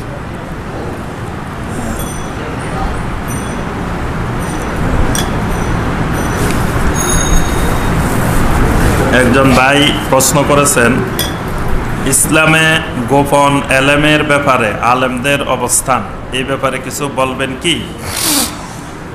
ইসলামে গোপন এলেম বলতে কিছুই নাই। এলেম কোনো কোনো জায়গায় আমরা বইতে দেখি যে এলেম দুই প্রকার, একটা হলো জাহেরি এলেম, একটা বাতেনি এলেম। কোরআন এবং সুন্নায় জাহেরি এলেম বাতেনি এলেম বলতে কোরআনে কারিমে এবং নবী সাল্লাল্লাহু আলাইহি ওয়াসাল্লামের কোনো হাদিসে এলেমকে দুই ভাগে ভাগ করা হয় নাই। এমন একটা জাল হাদিসও নাই যেই হাদিসে নবী সাল্লাল্লাহু আলাইহি ওয়াসাল্লাম বলছেন যে এলেম দুই ভাগে বিভক্ত, কিছু এলেম জাহেরি, কিছু এলেম বাতেনি। জাহেরি এলেম আমি তোমাদের কাছে বলছি, আর বাতেনি এলেম গোপন করে রাখছি, এগুলা খালি আলীরে জানাইছি আর কারোরে জানাই নেই। এইরকম কোনো হাদিস জীবনে শুনছেন? জাল হাদিসও শুনছেন? তাহলে বোঝা যায় যদি নবী সাল্লাল্লাহু আলাইহি ওয়াসাল্লাম কোনো এলেম গোপন করে রাখেন তো নবী সাল্লাল্লাহু আলাইহি ওয়াসাল্লাম কি নবুয়তের দায়িত্ব পালন করছেন? নাউযুবিল্লাহ। আল্লাহ পাক নবী সাল্লাল্লাহু আলাইহি ওয়াসাল্লামকে বলছেন যে আল ইয়াউমা আকমালতু লাকুম দীনাকুম। নবী সাল্লাল্লাহু আলাইহি ওয়াসাল্লাম জীবিত থাকা অবস্থায় আল্লাহর দ্বীন একেবারে পরিপূর্ণ। সেখানে অসম্পূর্ণ, অপরিপূর্ণ বা গোপনীয় কিছু ছিল না, সব প্রকাশ করেই তো দ্বীন পরিপূর্ণ হয়েছে। যদি কিছু গোপন থাকে যেত তো নবী সাল্লাল্লাহু আলাইহি ওয়াসাল্লাম তো কিছু জিনিস গোপন করে রাখছেন, প্রকাশ করেন নাই। এই জন্য নবী সাল্লাল্লাহু আলাইহি ওয়াসাল্লাম কোনো জিনিস গোপন করেন নাই। বিদায় হজের ভাষণে নবী সাল্লাল্লাহু আলাইহি ওয়াসাল্লাম সাহাবীদেরকে জিজ্ঞাসা করছেন, আলা হাল বাল্লাগতু, আমি কি সব কিছু তোমাদের কাছে পৌঁছাইছি? সাহাবীরা বলছেন যে বালা ইয়া রাসূলুল্লাহ, অবশ্যই আপনি সব পৌঁছাইছেন। তিনবার জিজ্ঞাসা করছেন আল্লাহ রাসূল। তারপরে আল্লাহ রাসূল বললেন আল্লাহুম্মা ইশহাদ, আল্লাহুম্মা ইশহাদ, আল্লাহুম্মা ইশহাদ। তিনবার বলছেন হাত তুলে উপরের দিকে, আল্লাহ তুমি সাক্ষী থাকো, আল্লাহ তুমি সাক্ষী থাকো, আল্লাহ তুমি সাক্ষী থাকো। এই তোমার বান্দারাই সাক্ষী দিচ্ছে যে আমি আমার রিসালাতের দায়িত্ব, আমার কাছে যা আসছে সব আমি পৌঁছাই দিছি। তাহলে এখান থেকে আর সন্দেহের কোনো অবকাশ আছে যে রাসূলের কাছে কিছু এলেম আসছে, রাসূল পৌঁছায় নাই, গোপন করে রাখছে, এটা বিশ্বাস করলেই তো ঈমান চলে যাওয়ার সম্ভাবনা। রাসূল কিছু গোপন করে রাখছে এটা বিশ্বাস করলে তো ঈমান চলে যাওয়ার সম্ভাবনা আছে। আল্লাহ রাসূলের কাছে যা আসছে নবী সাল্লাল্লাহু আলাইহি ওয়াসাল্লাম সব প্রকাশ করে দিয়েছেন। আর যদি কিছু গোপন থাকে ওইটা আমাদের দরকার নাই, দরকার নাই দেখি গোপন রয়েছে। যেটা গোপন সেটা দুনিয়ার কোনো মুমিনের দরকার নাই, সেটা গোপন থাকুক, কিয়ামত পর্যন্ত গোপন থাকুক, আমার আপনার সেটা দরকার নাই দেখি সেটা গোপন। যেটা দরকার সেটা আল্লাহ সুবহানাহু ওয়া তাআলা স্পষ্ট করে দিয়েছেন। এই জন্য নবী সাল্লাল্লাহু আলাইহি ওয়াসাল্লাম বলছেন আমার উম্মত তোমাদেরকে আমি রেখে যাচ্ছি বাইদা আন নাকিয়া, আমি তোমাদেরকে এমন এক দিনের উপরে রেখে যাচ্ছি যেটা একেবারে স্বচ্ছ পরিষ্কার দিনের মতো, দিনের আলোর মতো এক দিনের উপরে, ইসলামের উপরে তোমাদেরকে রেখে যাচ্ছি। এর মধ্যে গোপনীয়, লুকায়িত, অস্পষ্ট কিছুই নেই। এজন্য বাতেনি ইলম কিছুই নেই, যদি থাকে সেটা আমাদের দরকার নাই, কোনো মুসলমানের দরকার নাই। সেটা যার কাছে আছে তিনি লই বসে থাকুক, তিনি ওইটা দিয়ে শরবত করে খাক, গোপনীয় ইলম দিয়ে, ওইটা আমাদের দরকার নাই। এজন্য কেউ গোপন ইলম খুঁজতে যাবেন না, গোপন ইলম আমাদের দরকার নাই। দরকার হলো কোরআনে কারিম স্পষ্ট, আল্লাহ রাসূল বলেছে আল হালালু বাইয়িনুন ওয়াল হারামু বাইয়িনুন, হালালও স্পষ্ট, হারামও স্পষ্ট। তো অস্পষ্ট গোপন জিনিস খোঁজার আমার আপনার দরকারটা কি? অনুগ্রহপূর্বক নিম্নের প্রশ্নসমূহ উত্তরদানে বাধিত করবেন। আমরা জানি মুসলমানের জাতির পিতা ইব্রাহিম আলাইহিস সালাম। ইব্রাহিম আলাইহিস সালাম পূর্বেও তো ইসলাম ছিল, মুসলমান ছিল, তাহলে কি তারাও ইব্রাহিম আলাইহিস সালামকে মুসলমানদের জাতির পিতা হিসাবে মেনে নিবে? জি, এখানে কোরআনে কারিমের একটি আয়াত আল্লাহ পাক বলছেন মিল্লাতা আবিকুম ইব্রাহিম, তোমাদের পিতা ইব্রাহিমের মিল্লাত, মিল্লাতা আবিকুম ইব্রাহিম হুয়া সাম্মাকুমুল মুসলিমিন, তিনি তোমাদের নামকরণ করেছেন মুসলিমিন। এখানে মিল্লাতা আবিকুম তোমাদের বাবা, এই তোমাদের বলতে কাকে বোঝানো হয়েছে এটা তাফসির ইবনে কাসির পড়ে দেখবেন। তাফসির ইবনে কাসির, তাফসিরে তবারি, এগুলোতে বলা হয়েছে যে আসলে এখানে তোমাদের বলতে সমস্ত মুসলিমকে বলা হয়নি, তোমাদের পিতা বলতে আরবদেরকে বলা হয়েছে, আরবদের বাবা। মানে যেহেতু কোরাইশদের পূর্বপুরুষকে, কোরাইশ যারা, তাদের কিন্তু মূল পিতা ইব্রাহিম আলাইহিসসালাম। ইব্রাহিম আলাইহিস সালামের ছেলে তো ইসমাইল, এরা তো ইসমাইলের বংশধর। কোরাইশ বংশের লোক যারা, এরা কিন্তু আওলাদে রসুল, এরা কিন্তু ইসমাইল আলাইহিস সালামের বংশধর, ইব্রাহিম আলাইহিস সালামের বংশধর, বিরাট নবীর বংশ এরা কিন্তু কোরাইশ বংশের লোকেরা। এজন্য আল্লাহ পাক বলছেন মিল্লাতা আবিকুম, হে কোরাইশরা তোমাদের বাবা ইব্রাহিম। এজন্য এখানে সব মুসলমানকে বলা হয় নাই, এটা অনেক সাহাবী তাবী মুফাসসিরিনের মতামত। আর যদি সমগ্র, আবার কেউ কেউ বলছেন যে না, এখানে কুম বলতে সমস্ত মুসলিম, যে সব মুসলমানকে আল্লাহ বলছে তোমাদের পিতা ইব্রাহিম। তাই আমাদের সবার পিতা ইব্রাহিম হওয়ার অর্থ এই নয় যে ইব্রাহিম আলাইহিস সালামের আগে যারা ছিলেন তাদেরও পিতা ইব্রাহিম। এখানে পিতা মানিত হলো মানে আমাদের মিল্লাতে মুহাম্মদ সাল্লাল্লাহু আলাইহি সাল্লামের সাথে মিল্লাতে ইব্রাহিমের মিল আছে। আরেকটা হলো বর্তমান দুনিয়াতে যতগুলো ধর্ম আছে সবগুলার গোড়া কিন্তু ইব্রাহিম আলাইহিস সালাম। ইব্রাহিম আলাইহিস সালাম আল্লাহর জমিনে এমন এক নবী, যেই নবীকে সকল ধর্মাবলম্বীরা সম্মান করে। আল্লাহ এই একটা নবী পৃথিবীতে বানাইছেন, যেই নবীকে পৃথিবীর সকল ধর্মাবলম্বী মানুষ সম্মান করে। ইব্রাহিম আলাইহিস সালাম ছাড়া আর কোনো নবী নাই যেই নবীকে সবাই সম্মান করে। এজন্য আরবে ইহুদিদের কাছে, খ্রিস্টানদের কাছে, অগ্নিপূজারীদের কাছে, মুশরিকদের কাছে, সবার কাছে ইব্রাহিম আলাইহিস সালাম সম্মানিত। এজন্য আল্লাহ বারবার বলছেন যে এই মুহাম্মদ সাল্লাল্লাহু আলাইহি সাল্লাম সেই ইব্রাহিমেরই হুবহু কপি, মানে ইব্রাহিমের ডুপ্লিকেট কপি হলো মুহাম্মদ সাল্লাল্লাহু আলাইহি সাল্লাম। সুতরাং যদি ইব্রাহিমকে মানো তাহলে মুহাম্মদ সাল্লাল্লাহু আলাইহি সাল্লামকে মানো। এজন্য দরুদের মধ্যে আল্লাহুম্মা সাল্লি আলা মুহাম্মদ ওয়া আলা আলি মুহাম্মদ কামা সাল্লাইতা আলা ইব্রাহিম ওয়া আলা আলি ইব্রাহিম। আল্লাহ পাক ইব্রাহিম আলাইহিস সালামের নাম সংযুক্ত করে দিয়েছেন এই জন্য, যাতে মানে ইব্রাহিমের মিল্লাতকে দুনিয়া সবাই মানে। তা আল্লাহ বুঝাতে চাচ্ছেন যে ইব্রাহিমের মিল্লাত মানতে হলে মুহাম্মাদের মিল্লাতও মানতে হবে, দুটো এক মিল্লাত। এই জন্যই ইব্রাহিম আলাইহিস সালামকে বলা হয়েছে মিল্লাতা আবিকুম ইব্রাহিম। তার অর্থ এই নয় যে ওই সবার বাবা, আল্লাহ পাক আগে যারা ছিলেন ইব্রাহিম আলাইহিস সালামের আগে এদেরকেও বাবা বলছেন, এটা তা বোঝায় না। স্থানীয় মসজিদের উন্নয়নের জন্য উপস্থিত মুসল্লিগণের থেকে দানের জন্য আহ্বান করে থাকেন এবং এর ফজিলত বর্ণনা করে থাকেন, কিন্তু একবারও তো বলেন না হালাল ইনকাম ছাড়া দান করলে কোনো লাভ হবে না। বলার প্রয়োজনীয়তা আছে কি? বলার প্রয়োজনীয়তা নাই। কেউ যদি আল্লাহর কোনো বান্দা আল্লাহকে দিতে চায়, আমি বাধা দেওয়ার কোনো অধিকার আল্লাহর কোনো বান্দার। আপনি হইলাম ফিয়ন, তো একজন একটা চিঠি পাঠাইছে আরেকজনের কাছে, তো আপনি বললেন যে এই চিঠিটা হালাল না, এই চিঠিটা হারাম, এই জন্য এই চিঠিটা ওর কাছে পৌঁছানো যাবে না। রাস্তার মধ্যে আপনি চিঠি ফালাই দিলেন, এটা কি আপনার অধিকার আছে? আপনার অধিকার নাই। এজন্য ঘর হইছে আল্লাহর, দিব কে? আল্লাহর বান্দা। হে হালাল দিছে না হারাম দিছে এটা তো যেই আল্লাহরে দিচ্ছে সেই আল্লাহ জানে না? হ্যাঁ, তা আমি মাঝখান দিয়ে আমি হইলাম ফিয়ন, চিঠিটা পৌঁছায় দেওয়ার দায়িত্ব, দারোয়ানির কাজ করি, আল্লাহর দারোয়ান। তো দারোয়ান কেন এত মাঝখান দিয়ে বেশি পণ্ডিতি করার দরকারটা কি? সেই বাড়ির মালিকের থেকে অনেক সময় দেখবেন যে দারোয়ান বেশি পণ্ডিত। দারোয়ান দেখা যায় যে ধারে কাছে আসতে দেয় না, বাড়িতে ঢুকতে দেয় না, যে বসের সাথে দেখা করতেই দেয় না, বাড়ির মালিকের সাথে। দারোয়ান বিশাল মালিক, মালিকের চেয়েও বড় মালিক। আমাদের অবস্থা হয়েছে এরকম, মানে আল্লাহর থেকে আমরা বেশি, দারোয়ানেরাই বেশি পাওয়ারফুল হয়ে গেছে, যে আল্লাহর বান্দা আল্লাহকে দিবে। তা আপনি বাধা দেওয়ার কোনো অধিকার নাই। এটা আল্লাহ কবুল করবেন কি করবেন না এটা আল্লাহ ভালো জানেন, এবং সে হালাল থেকে দিছে না হারাম থেকে দিছে এটা তো দেওয়ার আগেই আল্লাহ জানেন। আপনি মাঝখান দিয়ে হেরে জিজ্ঞাসা করার দরকার কি? এই মিয়া, আপনি এটা হালাল থেকে দিচ্ছেন না হারাম থেকে দিচ্ছেন, খবরদার হারাম হলে দিবেন না, এইটা বাধা দেওয়ার দরকার কি আমার? এই জন্য একজন হিন্দু বা অমুসলিমও যদি মসজিদে টাকা পয়সা দেয়, আপনি না নিয়ে ফেরত দিতে পারবেন না, কারণ সেও আল্লাহর বান্দা। তা আল্লাহর বান্দা আল্লাহর ঘরে দিতেছে, আল্লাহরে দিতেছে, তা আপনি বাধা দিবেন কেন? আপনার বাধা দেওয়ার অধিকার নাই। এই জন্য যে কেউ দিক, হালাল দিক হারাম দিক যাই দিক, আল্লাহর ঘরের জন্য যখন দিবে তখন আপনি বাধা দিবেন না, জিজ্ঞাসাও করবেন না। তবে অন্য সময় ওয়াজ কিন্তু জোরে সোরে করতে হবে যে হালাল ছাড়া হারাম আল্লাহ কবুল করে না, এটা কিন্তু বলতে হবে। এটা তো স্পষ্ট হাদিস আছে, ওইটা তো বলে দিতে হবে।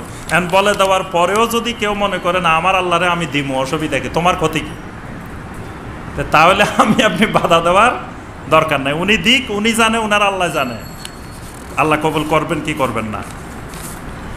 পবিত্র কোরআন তেলাওয়াতে প্রতি হরফে 10 নেকি করে সওয়াব হবে, এর জন্য বুঝে পড়া কি জরুরি? বিষয়টা জানতে আগ্রহী। কোরআনে কারীম তেলাওয়াতে প্রতি হরফে 10 নেকি, নবী সাল্লাল্লাহু আলাইহি ওয়াসাল্লাম যেটা বলছেন এটার জন্য বুঝে পড়া জরুরি না। এটা কোরআনে কারীমের মুজিজা। কোরআনে কারীম আল্লাহর এমন একটা কিতাব, এটা না বুঝে পড়লেও সওয়াব। সুবহানাল্লাহ। এটা কেউ না বুঝে যদি পড়ে তাও সওয়াব। আল্লাহ পাক প্রতি হরফে 10 নেকি দিবেন। নবী সাল্লাল্লাহু আলাইহি ওয়াসাল্লাম মান কারা হারফান মিন কিতাবিল্লাহ, যে আল্লাহর কিতাবের একটা হরফ যে পড়বে, এটা বুঝে পড়ার কথা রাসূল বলেন নাই, তবে বুঝে পড়লে আরো বেশি ফজিলত। সেটা যে আল্লাহ কত দিবেন সেটা আরো অনেক বেশি। আপনি আল্লাহর কথাগুলো বুঝলেন, আল্লাহর কথাগুলো আমল করবেন, এটা তো অগণিত ফজিলত। এজন্য বুঝাটা দরকার, কিন্তু তার অর্থ এই নয় যে যেহেতু কোরআন বুঝি না তাই পড়বো না, বুঝি না তাতে পড়ে লাভ কি, এই কথা বলা যাবে না। নাউজুবিল্লাহ। না বুঝলেও কোরআনে কারিমকে বেশি বেশি তেলাওয়াত করতে হবে। শুধু না বুঝে তেলাওয়াতের মাধ্যমেও আপনার সাথে কোরআনের সাথে মহব্বত তৈরি হবে। কোরআনের সাথে মহব্বত মানে আল্লাহর সাথে মহব্বত তৈরি হবে। কোরআনে মজিদ স্পর্শ করা বা তেলাওয়াত করার জন্য ওযু শর্ত কিনা? বিনা ওযুতে কি কোরআন ধরা, পড়া বা তেলাওয়াত করা যাবে? কোরআনে কারিমের মাসহাফ, অর্থাৎ শুধু কোরআনে কারিমের নুসখা, শুধু কোরআনে কারিম, এটা ওযু ছাড়া স্পর্শ করা যাবে না স্বাভাবিক অবস্থায়। তবে যারা হেফজ করতেছে বা যাদেরকে 24 ঘন্টায় কোরআন নিয়ে গবেষণা করতে হয়, কোরআন বারবার ধরতে হয়, তাদের জন্য রুখসত আছে। তারা ওযু ছাড়াও স্পর্শ করতে পারবে, কারণ কোনো মানুষের পক্ষে 24 ঘন্টা ওযু নিয়ে থাকা এটা অসম্ভব বিষয়। হাফেজে কোরআনেরা যত বেশি সময় দিতে হয় কোরআন মুখস্থ করার জন্য, আপনার দিনের মধ্যে ঘুম আর খাওয়া দাওয়া ছাড়া সারাদিন হয়তো তারা কোরআন নিয়ে মুখস্থ করতে হয়, পড়াশোনা করতে হয়। তো এই জন্য তারা যদি ওযুবিহীন স্পর্শ করে তাদের জন্য জায়েজ হবে। কিন্তু এমনি সাধারণ মানুষ, আমি দিনের মধ্যে 15 মিনিট তেলাওয়াত করব, আধা ঘন্টা তেলাওয়াত করব, এইরকম যারা তেলাওয়াতকারী তাদের জন্য বিনা ওযুতে স্পর্শ করা যাবে না। তবে ওযুবিহীন তেলাওয়াত করা যাবে স্পর্শ ছাড়া। ধরলেন না এমনি আপনার সূরা একটা মুখস্থ আছে, ওযু নেই, এটা তেলাওয়াত করা যাবে, এটা তেলাওয়াত করলে সওয়াব হবে। আর একটা হলো যদি গোসল ফরজ হয়, এইরকম নাপাক হয়, তাহলে তেলাওয়াতও করা যাবে না। এবং মা বোনেরা যখন অপবিত্র থাকবেন তখন তেলাওয়াতও করা যাবে না, মুখস্থ তেলাওয়াতও করা যাবে না, স্পর্শ তো করা যাবে না, তেলাওয়াতও করা যাবে না। তবে দোয়ার যে আয়াতগুলো আছে সে দোয়া হিসাবে পড়তে পারবে, তেলাওয়াত হিসাবে না। ওই নাপাকি অবস্থায় দোয়া হিসাবে পড়া যাবে, কিন্তু আপনার তেলাওয়াত হিসাবে পড়া যাবে না। কোন সময় নামাজ, কোন সময় নামাজ পড়া নিষেধ? সূর্য অস্তমিত হচ্ছে এমন সময়কে নামাজ পড়া যাবে? এখানে দেখা যায় পার্শ্ববর্তী কোনো মসজিদে আজান হচ্ছে মাগরিবের, তবুও এখানে নামাজ পড়া হয়। এটা হলো 3টা সময় নামাজ পড়া পুরোপুরি নিষেধ। একটা হলো সূর্য ওঠার সময়, সূর্য ঠিক মাথার উপরে আসলে, সূর্য অস্ত যাওয়ার সময়, এই 3 সময়ে নামাজ নিষেধ। তবে এই 3 সময়ে সববের নামাজ, যেগুলোকে বলা হয় as-সালাত মা সবব, মানে সববের সাথে সংশ্লিষ্ট সালাত, এগুলা হলো কোনো কারণের সাথে, সবব মানে কারণের সাথে সম্পৃক্ত সালাত, এইরকম সালাত আদায় করা যাবে কারণের সাথে। কেমন? আপনি মসজিদে ঢুকলেন, মসজিদে ঢুকার সাথে সাথে আপনার হক হইল মসজিদের 2 রাকাত সালাত আদায় করতে হবে। এই 2 রাকাত সালাত আদায় ছাড়া আপনি বসতেও পারবেন না। নবী সাল্লাল্লাহু আলাইহি ওয়াসাল্লাম নিষেধ করছেন, লা ইয়াজলিস, খবরদার তোমরা বসবে না, হাত্তা ইউসাল্লিয়া রাকাতাইন, যতক্ষণ 2 রাকাত না পড়বা। তা আপনি এমন সময় ঢুকছেন, সে সময় হয়তো সূর্য ডুবতেছে, তা আপনি কতক্ষণ দাঁড়ায় থাকবেন? এই সময়ও আপনি 2 রাকাত পড়তে পারবেন। অর্থাৎ আপনি ঠিক ওই সময় ওযু করছেন, তাহিয়াতুল ওযু পড়বেন, আপনি তাহিয়াতুল ওযু পড়তে পারেন। বা আসরের নামাজ কাজা হয়ে যাচ্ছে, এখনো সূর্য ডুবে অবস্থা, কিছু এখনো বাকি আছে, আপনি শুরু করলেন কিন্তু সূর্য অস্তের মধ্যেও পড়ে গেল, আপনি সলাতুল আসর আদায় করতে পারবেন। এরকম অবস্থাগুলোতে আদায় করা যাবে, কিন্তু স্বাভাবিক অবস্থায় এইসব সময়গুলোতে আদায় করা যাবে না। আর আজানের সময় তো নামাজ পড়তে কোনো অসুবিধা নেই। আজানের সময় বসে থাকতে হবে এরকম জরুরি বিষয় না। আজানের জবাব, মৌখিক জবাব মুস্তাহাব, আর আজানের জবাবে সাড়া দেওয়া ওয়াজিব। একজন এখানে দোকানে বসে আছে, তো ধরেন এখানে মসজিদে আজান হচ্ছে, তো উনি বসে বসে ওখানে মুয়াজ্জিন বলতেছে আল্লাহু আকবার আল্লাহু আকবার, উনিও বলতেছে আল্লাহু আকবার আল্লাহু আকবার। মুয়াজ্জিন বলতেছে হাইয়া আলাস সালাহ, উনি বলতেছে লা হাওলা ওয়ালা কুওয়াতা ইল্লা বিল্লাহ। কিন্তু উনি মসজিদে আসে নাই, নামাজ পড়তে আসে না। তো উনি যে আজানের জবাব দিছে, ওনার ওয়াজিব আদায় হয়েছে? উনি তো খুব সুন্দর করে জবাব দিছে, বসে বসে জবাব দিছে, কিন্তু মসজিদে আসলো না। এই জবাবকে ইসলামের ভাষায় জবাব বলে না। জবাব মানে আজানের জবাব মানে আজান শুনে মসজিদে আসা, এটাই আজানের জবাব, এটা ওয়াজিব। কিন্তু মৌখিক যে আল্লাহু আকবার আল্লাহু আকবার, এটা মৌখিক জবাবটা হলো মুস্তাহাব। এটা দিলে সওয়াব হবে, না দিলে কোনো গুনাহ হবে না। এই জন্য আপনার আজানের সময় নামাজ পড়লে কোনো অসুবিধা নেই, কারণ আপনার ওই মূল ওয়াজিবটা আদায় হয়ে গেছে। আপনি মসজিদে চলেই আসছেন, আজানের ডাকে যে আশাটা তো হয়ে গেছে। এখন আপনি মৌখিক জবাবটা হলো মুস্তাহাব, দিলে সওয়াব হবে, না দিলে কোনো গুনাহ হবে না। যে আর কি প্রশ্ন? সময় তো 8টা বেজে গেছে, সংক্ষেপে বলেন। যে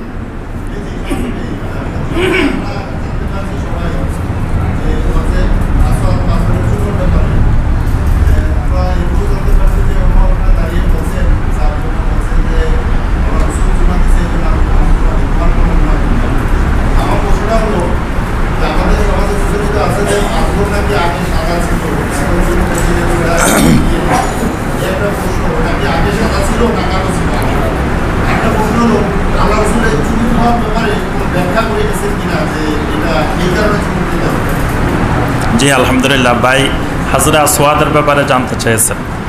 আসলে মানে পাথরটার নামে হলো হাজরে আসওয়াদ। আসওয়াদ মানে কালো, পাথরটার নামে কালো পাথর। তো কালো পাথর সাদা ছিল এই ব্যাপারে হাদিস আছে, মানে কালো এই পাথরটা পূর্বে সাদা ছিল এবং মানুষের গুনাহগার মানুষেরা স্পর্শ করতে করতে পাথরটা কালো হয়ে গেছে, এই ব্যাপারে হাদিস আছে। তবে হাদিস সহিহ না, হাদিস দঈফ পর্যায়ের হাদিস, দুর্বল হাদিস। তো এজন্য আমরা বলবো যে ওই পাথরের নামে হলো হাজরে আসওয়াদ, কালো পাথর।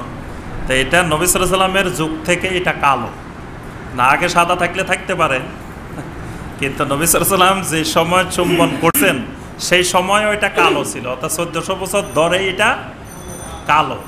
এটা এর আগে কি ছিল এটা আল্লাহ ভালো জানেন, সাদা ছিল না কি রঙের ছিল, কিন্তু নবী সাল্লাল্লাহু আলাইহি ওয়াসাল্লাম যে সময় চুম্বন দিছেন সেই সময় থেকে এই 1400 বছর ধরে এটা কালো পাথর, এটা হাজরে আসওয়াদ। আর এইটা চুম্বন দেওয়াটা সুন্নত, যেহেতু আল্লাহ রাসূল করছেন। এবং একটা সুন্নত আমল করলে তো অবশ্যই তার সওয়াব হবে, কিছু গুনাহ মাফ হবে। তা আপনি হাজরে আসওয়াদের সুন্নত আমলটা করলে কিছু গুনাহ তো মাফ হবেই, এবং আপনার কিছু সওয়াব হবেই। কিন্তু আমরা যারা করি ওখানে হাজরে আসওয়াদ চুম্বন, সওয়াবের চেয়ে গুনার কাজটা বেশি করি। ওই সুন্নত আদায় করতে গিয়ে মানুষকে ধাক্কাধাক্কি করে, আল্লাহর বান্দাদেরকে কষ্ট দিয়ে আল্লাহর বান্দাদের সাথে ধাক্কাধাক্কি করা, এটা তো হারাম। তা একটা সুন্নত আমল করার জন্য আমি হারাম কাজ করতেছি, আরও কোথায় একবার আল্লাহর ঘরের সামনে। তো এই জন্য ওই হারাম কাজটা না করে যদি চুম্বন দেওয়া যায় তো আলহামদুলিল্লাহ। আর যদি অবস্থা এমন হয় যে আমি মানুষের ধাক্কাধাক্কি ছাড়া ওখানে যেতে পারবো না, তো মানুষকে কষ্ট দিয়ে ওখানে যাওয়া যাবে না। আর ওখানে গুনাহ মাপ তো খালি হাজরে আসওয়াদের মাধ্যমে যদি গুনাহ মাপ হইতো তাহলে তো হাজরে আসওয়াদ চুম্বন করাটা ফরজ করে দেওয়া হতো। যদি হজে গেলে হাজরে আসওয়াদের মাধ্যমেই আমার গুনাহ মাপ হবে, তো এটা সুন্নতার মুস্তাহাব থাকতো না, এটা ফরজ হয়ে যেত। এজন্য বুঝতে হবে যে ওখানে হজ্জে বাইতুল্লাহর মাধ্যমে যে গুনাহ মাফ হবে, এই গুনাহ হলো ফরজ ওয়াজিবগুলো আদায়ের মাধ্যমে। তো সে ফরজ ওয়াজিবের মধ্যে কিন্তু এটা আওতাভুক্ত না। ভাই কি বলছিলেন?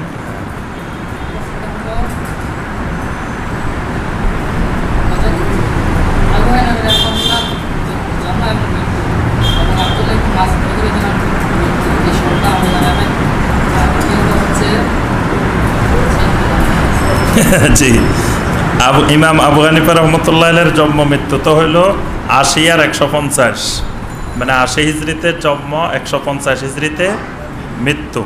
কিন্তু আব্দুল্লাহ ইবনে মাসউদ রাদিয়াল্লাহু তাআলা আনহু তিনি আবু হানিফা রহমতুল্লাহ আলাইহির আরও আগেই ইন্তেকাল করছেন। তবে নির্দিষ্ট সনটা এখন আমার জানা নেই যে আব্দুল্লাহ ইবনে মাসউদ কত হিজরিতে ইন্তেকাল করছেন। তবে ইমাম আবু হানিফা রহমতুল্লাহ আলাইহির অনেক আগেই আব্দুল্লাহ ইবনে মাসউদ রাদিয়াল্লাহু তাআলা আনহু ইন্তেকাল করছেন। ইমাম আবু হানিফা রহমতুল্লাহ আলাইহি যে কয়জন সাহাবীর সাথে সাক্ষাৎ হয়েছে বলে বলা হয়, তার মধ্যে আব্দুল্লাহ ইবনে মাসউদ নাই। সুতরাং আব্দুল্লাহ ইবনে মাসউদের সাথে ইমাম আবু হানিফা রহমতুল্লাহ আলাইহির দেখা সাক্ষাৎ হয়নি। যে আরেকজনকে যেন বলতে চাইছিলেন। শেষ আজকে আর এই পর্যন্তই। সুবহানাকাল্লাহুম্মা বিহামদিকা আশহাদু আল্লা ইলাহা ইল্লা আনতা আস্তাগফিরুকা।